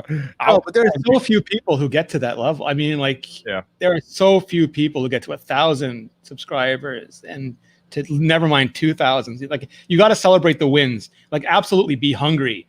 It got to be like that old Rocky movie. He's a killer Rock. He's hungry Rock. Like you got to stay hungry, but you got to celebrate the wins so that you have the joy as well as the salt. Oh, I mean, I will celebrate, but I'll celebrate when I get to my win. Yeah, but I do appreciate the love that you guys show for me hitting 4,000. But yeah, of course. Yeah, I'm your boy. They've been a lot higher than that. Yeah, no, but I mean, like that's that saying, right, from James Cameron: aim so high that even your failures are better than most people's successes. There you go. That's what I'm trying to be. I'm trying to aim so high that eventually we'll get there. But yeah, like Renee said, you do have to celebrate the win though, because you can't. Like one day you should look back and see PewDiePie in the distance. Like to set your goals unbelievably high. There you go. Yeah. Only 100 million? Only 100 million? Like Shaggy 2 Dope, get him to record the only 100 million? Roberto, I mean, we had to talk about this before, bro. And I told you it's like not so much about the number. It's just like I don't know. It's just like the things that I would need to do to like get there. And like I said, I failed epically this year, but I don't know. It's still like what we have about 3.5 months left. So I figure for the last 3.5 months, I'm going to go hard. That's why I'm not doing the podcast as much anymore. I'm just focusing on doing videos on the main channel, trying to grow as much as I can. Because this is the time of the year where tech channels grow the most. Because people are trying to figure out what to buy for holidays and things like that. So I'm gonna use it to try to grow the channel, and we'll see what happens. That podcast was a work of art. I mean, you chose the perfect time. Everybody was home. Everybody was available. Everyone was looking for stuff to watch. And you just got amazing guests after me. And I discovered so many good YouTubers and creators just from watching the show. I was going to say every week. I'm like, no, like twice a day. Right. And then there was the podcast. There was the one day I had 3 of them in one day because our buddy Greg came and I had to redo my thing. Greg's always messing up the schedule. God, you know how Travis feels. You gotta for Travis. Yeah, gotta love Greg. And the podcast is not going nowhere. I'm not like I told you guys. That's not like I'm not gonna do it anymore this year, but I'm just putting it on the back burner so I can put out these videos. But the podcast is definitely not going nowhere. It will be back this year. It'll be back probably next month or sometime. But it's definitely not going anywhere. Low-key happy because there's a few I missed that I have time to catch up on. Because when you're doing new ones, I was listening. Yeah. Now you can catch up, right? I'm going back and all the ones on YouTube that don't have a red line underneath them, I'm watching. Oh, yeah. What the thing about the podcast though, like Renee said, I kind of got caught lightning in a bottle because with COVID, people are more available than ever before, and I took advantage of it. So that's pretty much what it was. And people were looking to watch stuff. I mean, I just had it on during the day. I was editing. Almost every time I was editing, Viper was on. It was amazing. Yes, sir. Yes, sir. I was doing work. I was doing so much work. And we're all isolated. We're alone. We want to see other human beings. It's a topic we're interested in. And those are evergreen. Like people can go back and watch those, their favorite creators, their favorite topics. Yep. Maybe at some point it's worthwhile for you to go back. Maybe it's a Roberto question. Maybe it's worthwhile for you to go back and tag the major topic in every one of those eventually. So when people are looking for specific topics, they can find them too. Yeah. I think actually Board of Work told me to start doing. I need to start doing that. But yeah, definitely. How long have I been doing videos? I've been doing videos since 2018. So it'll be coming up. I'm coming up on 3 years here in January. So that's what I'm doing, dude. It's awesome. Zach, it's like we're talking about these things. There's nothing to dive into, man. You just put it up there and put the light on there and be all about your business. But those things are 30 AF. I mean, you could really knock somebody out with one of those. Those things are 30. I was looking at some people who built like the frameworks. I forget the name for them. I forget the name, but they're like little square. You build like whole cages out of them. We did that with Luria Petrucci for CES a couple of years. We built out like a whole frame, and then you could hang lights and stuff from any of there. And I couldn't do that in my house. Like it would just take up too much space. It would make my house look like hell in the cell, and I just couldn't do it.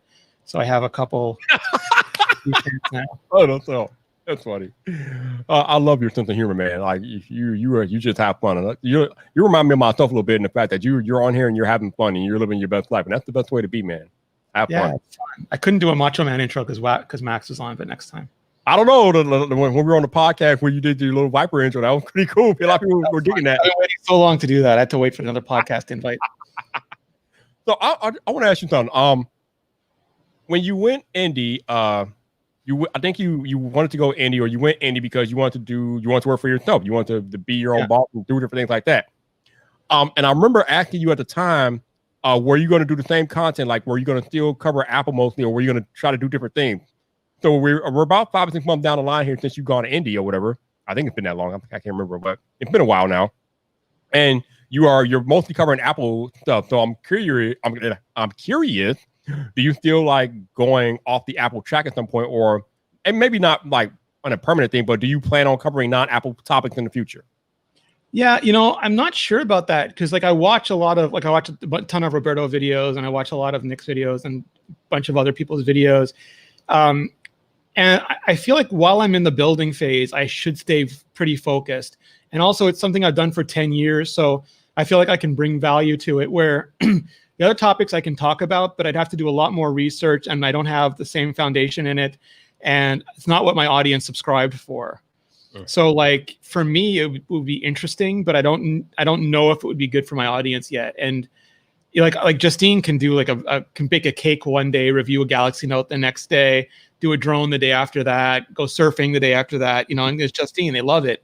Right. I think people signed up, and I think I asked Roberto this a couple of days ago, like, you know, I was worried that even Apple was too much, and I maybe should only do iPhone videos or only Mac videos, like Luke does, you know, because like I don't know what the right expectation for the audience is. So I think if I did something different, it would probably be very different. Like I don't know if me just reviewing Android stuff or talking about Google's business model is that interesting. It's just substituting one company and one brand for another. But maybe something completely different would be fun. And maybe I'll do it on Nebula, or I'll do it, you know, as a second channel or something. It's interesting that you talk about maybe like further niching down into Apple, like only doing iPhone or MacBook and things like that. Because I kind of thought about that myself, because I decided, like, I decided earlier this year to go and do Apple-centric content, but I cover iPhones, I cover iPads, AirPods, I cover the whole Apple gamut more or less. So I kind of wondered myself, would it be more prudent for me just to cover like iPhone content? But I don't even know. I mean, it's hard enough for me niching down because I like to talk about all the tech, but I think just doing Apple-centric content is good enough. I don't think I need to niche down any further than that. But that's an interesting question you raised, though. That's what I decided too, just because it is such an ecosystem, and you know, like not everyone who has an iPhone has a Mac, but most people, because a lot of PC users have iPhones too, but most people who have a Mac probably have an iPhone. Everyone who has an Apple Watch has to have an iPhone. You know, right. I think there is enough. There's enough room inside Apple to be its own niche. Yep. Yeah, you're right, Emerson. I am not Greg. Only Greg is Greg. I'm Viper. Oh, can you imagine if he cloned himself and there was 2 Gregs in every video? Oh man! Actually, I think he did that one time. I think he did clone himself. I gotta find that. I know. He did a bit about being when he dressed up in like a leather jacket and he was like pretending to be a Terminator from the future. Yo, that just a good John and bad John. That was hilarious.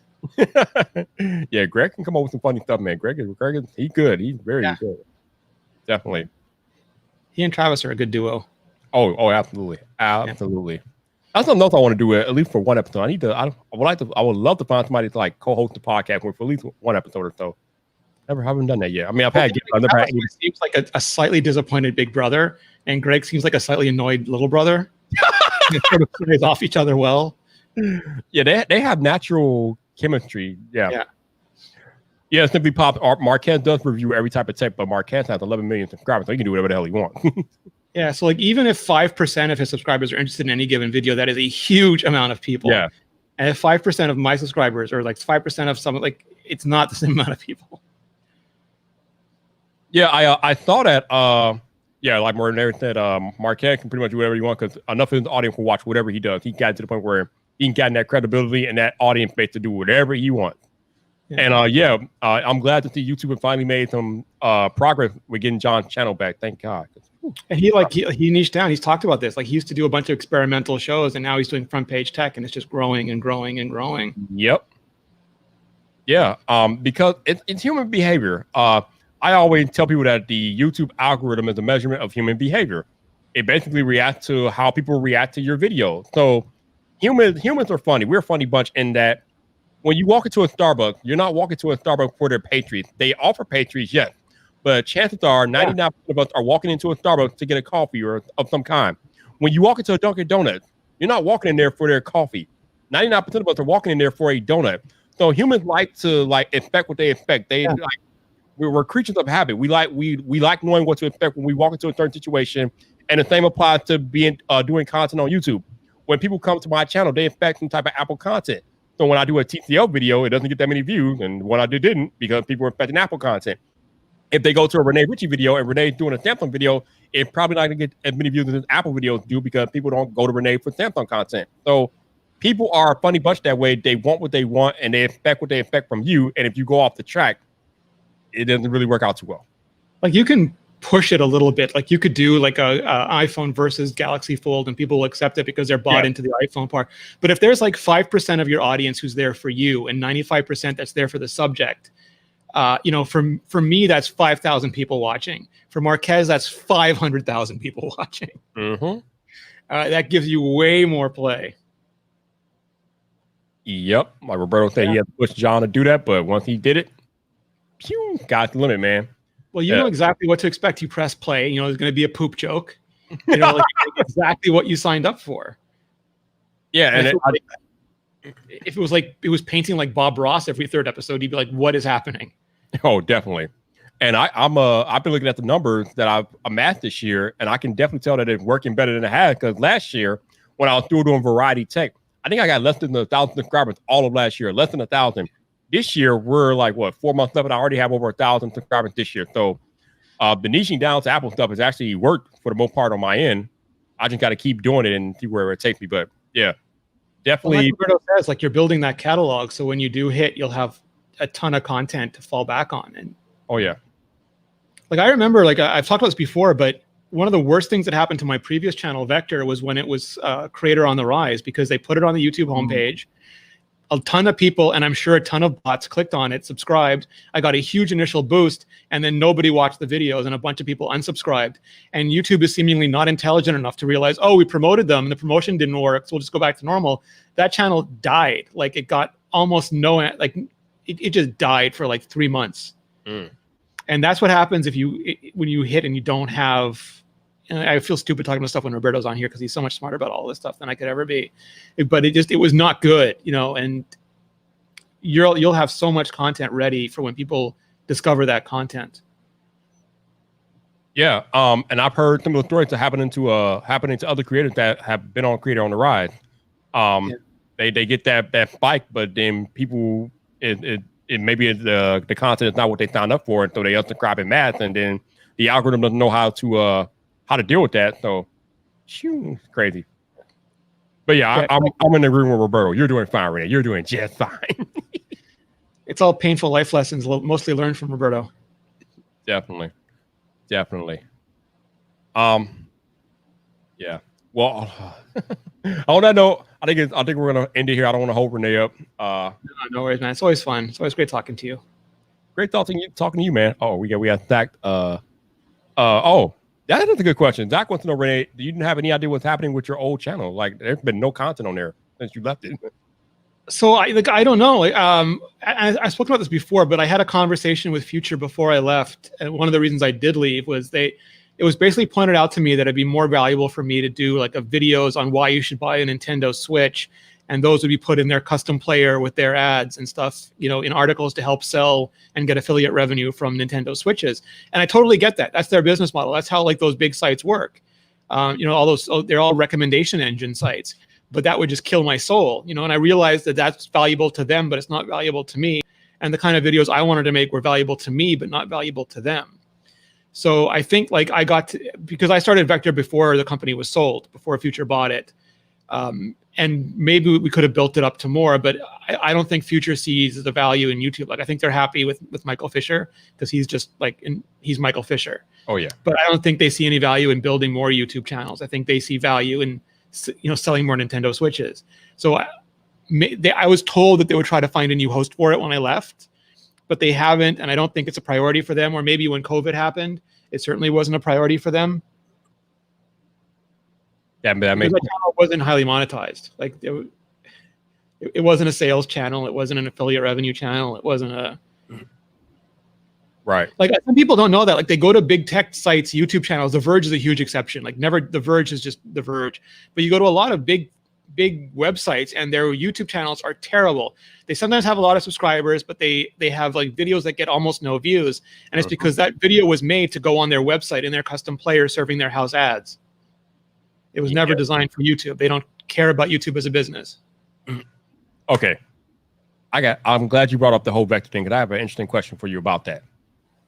Correct me if I'm wrong, but didn't Vector used to be Georgia Dow's like site or product or project? It was my old podcast. So it was my original podcast with Vector, and I did Zen and Tech with Georgia. And then we had a second version of Vector where it was me and Georgia and Dave Wiskus. It was and Guy English. It was 4 of us hosting it. We had one developer, one designer, one psychotherapist, and then I was like the hosting monkey that just, you know, threw them all the questions. And then the third version of Vector was that YouTube channel. I don't know. For whatever reason, I just remember like all the Vector stuff being related to Georgia, and which hurts on my psychoanalysis and things like that. Okay. Huh.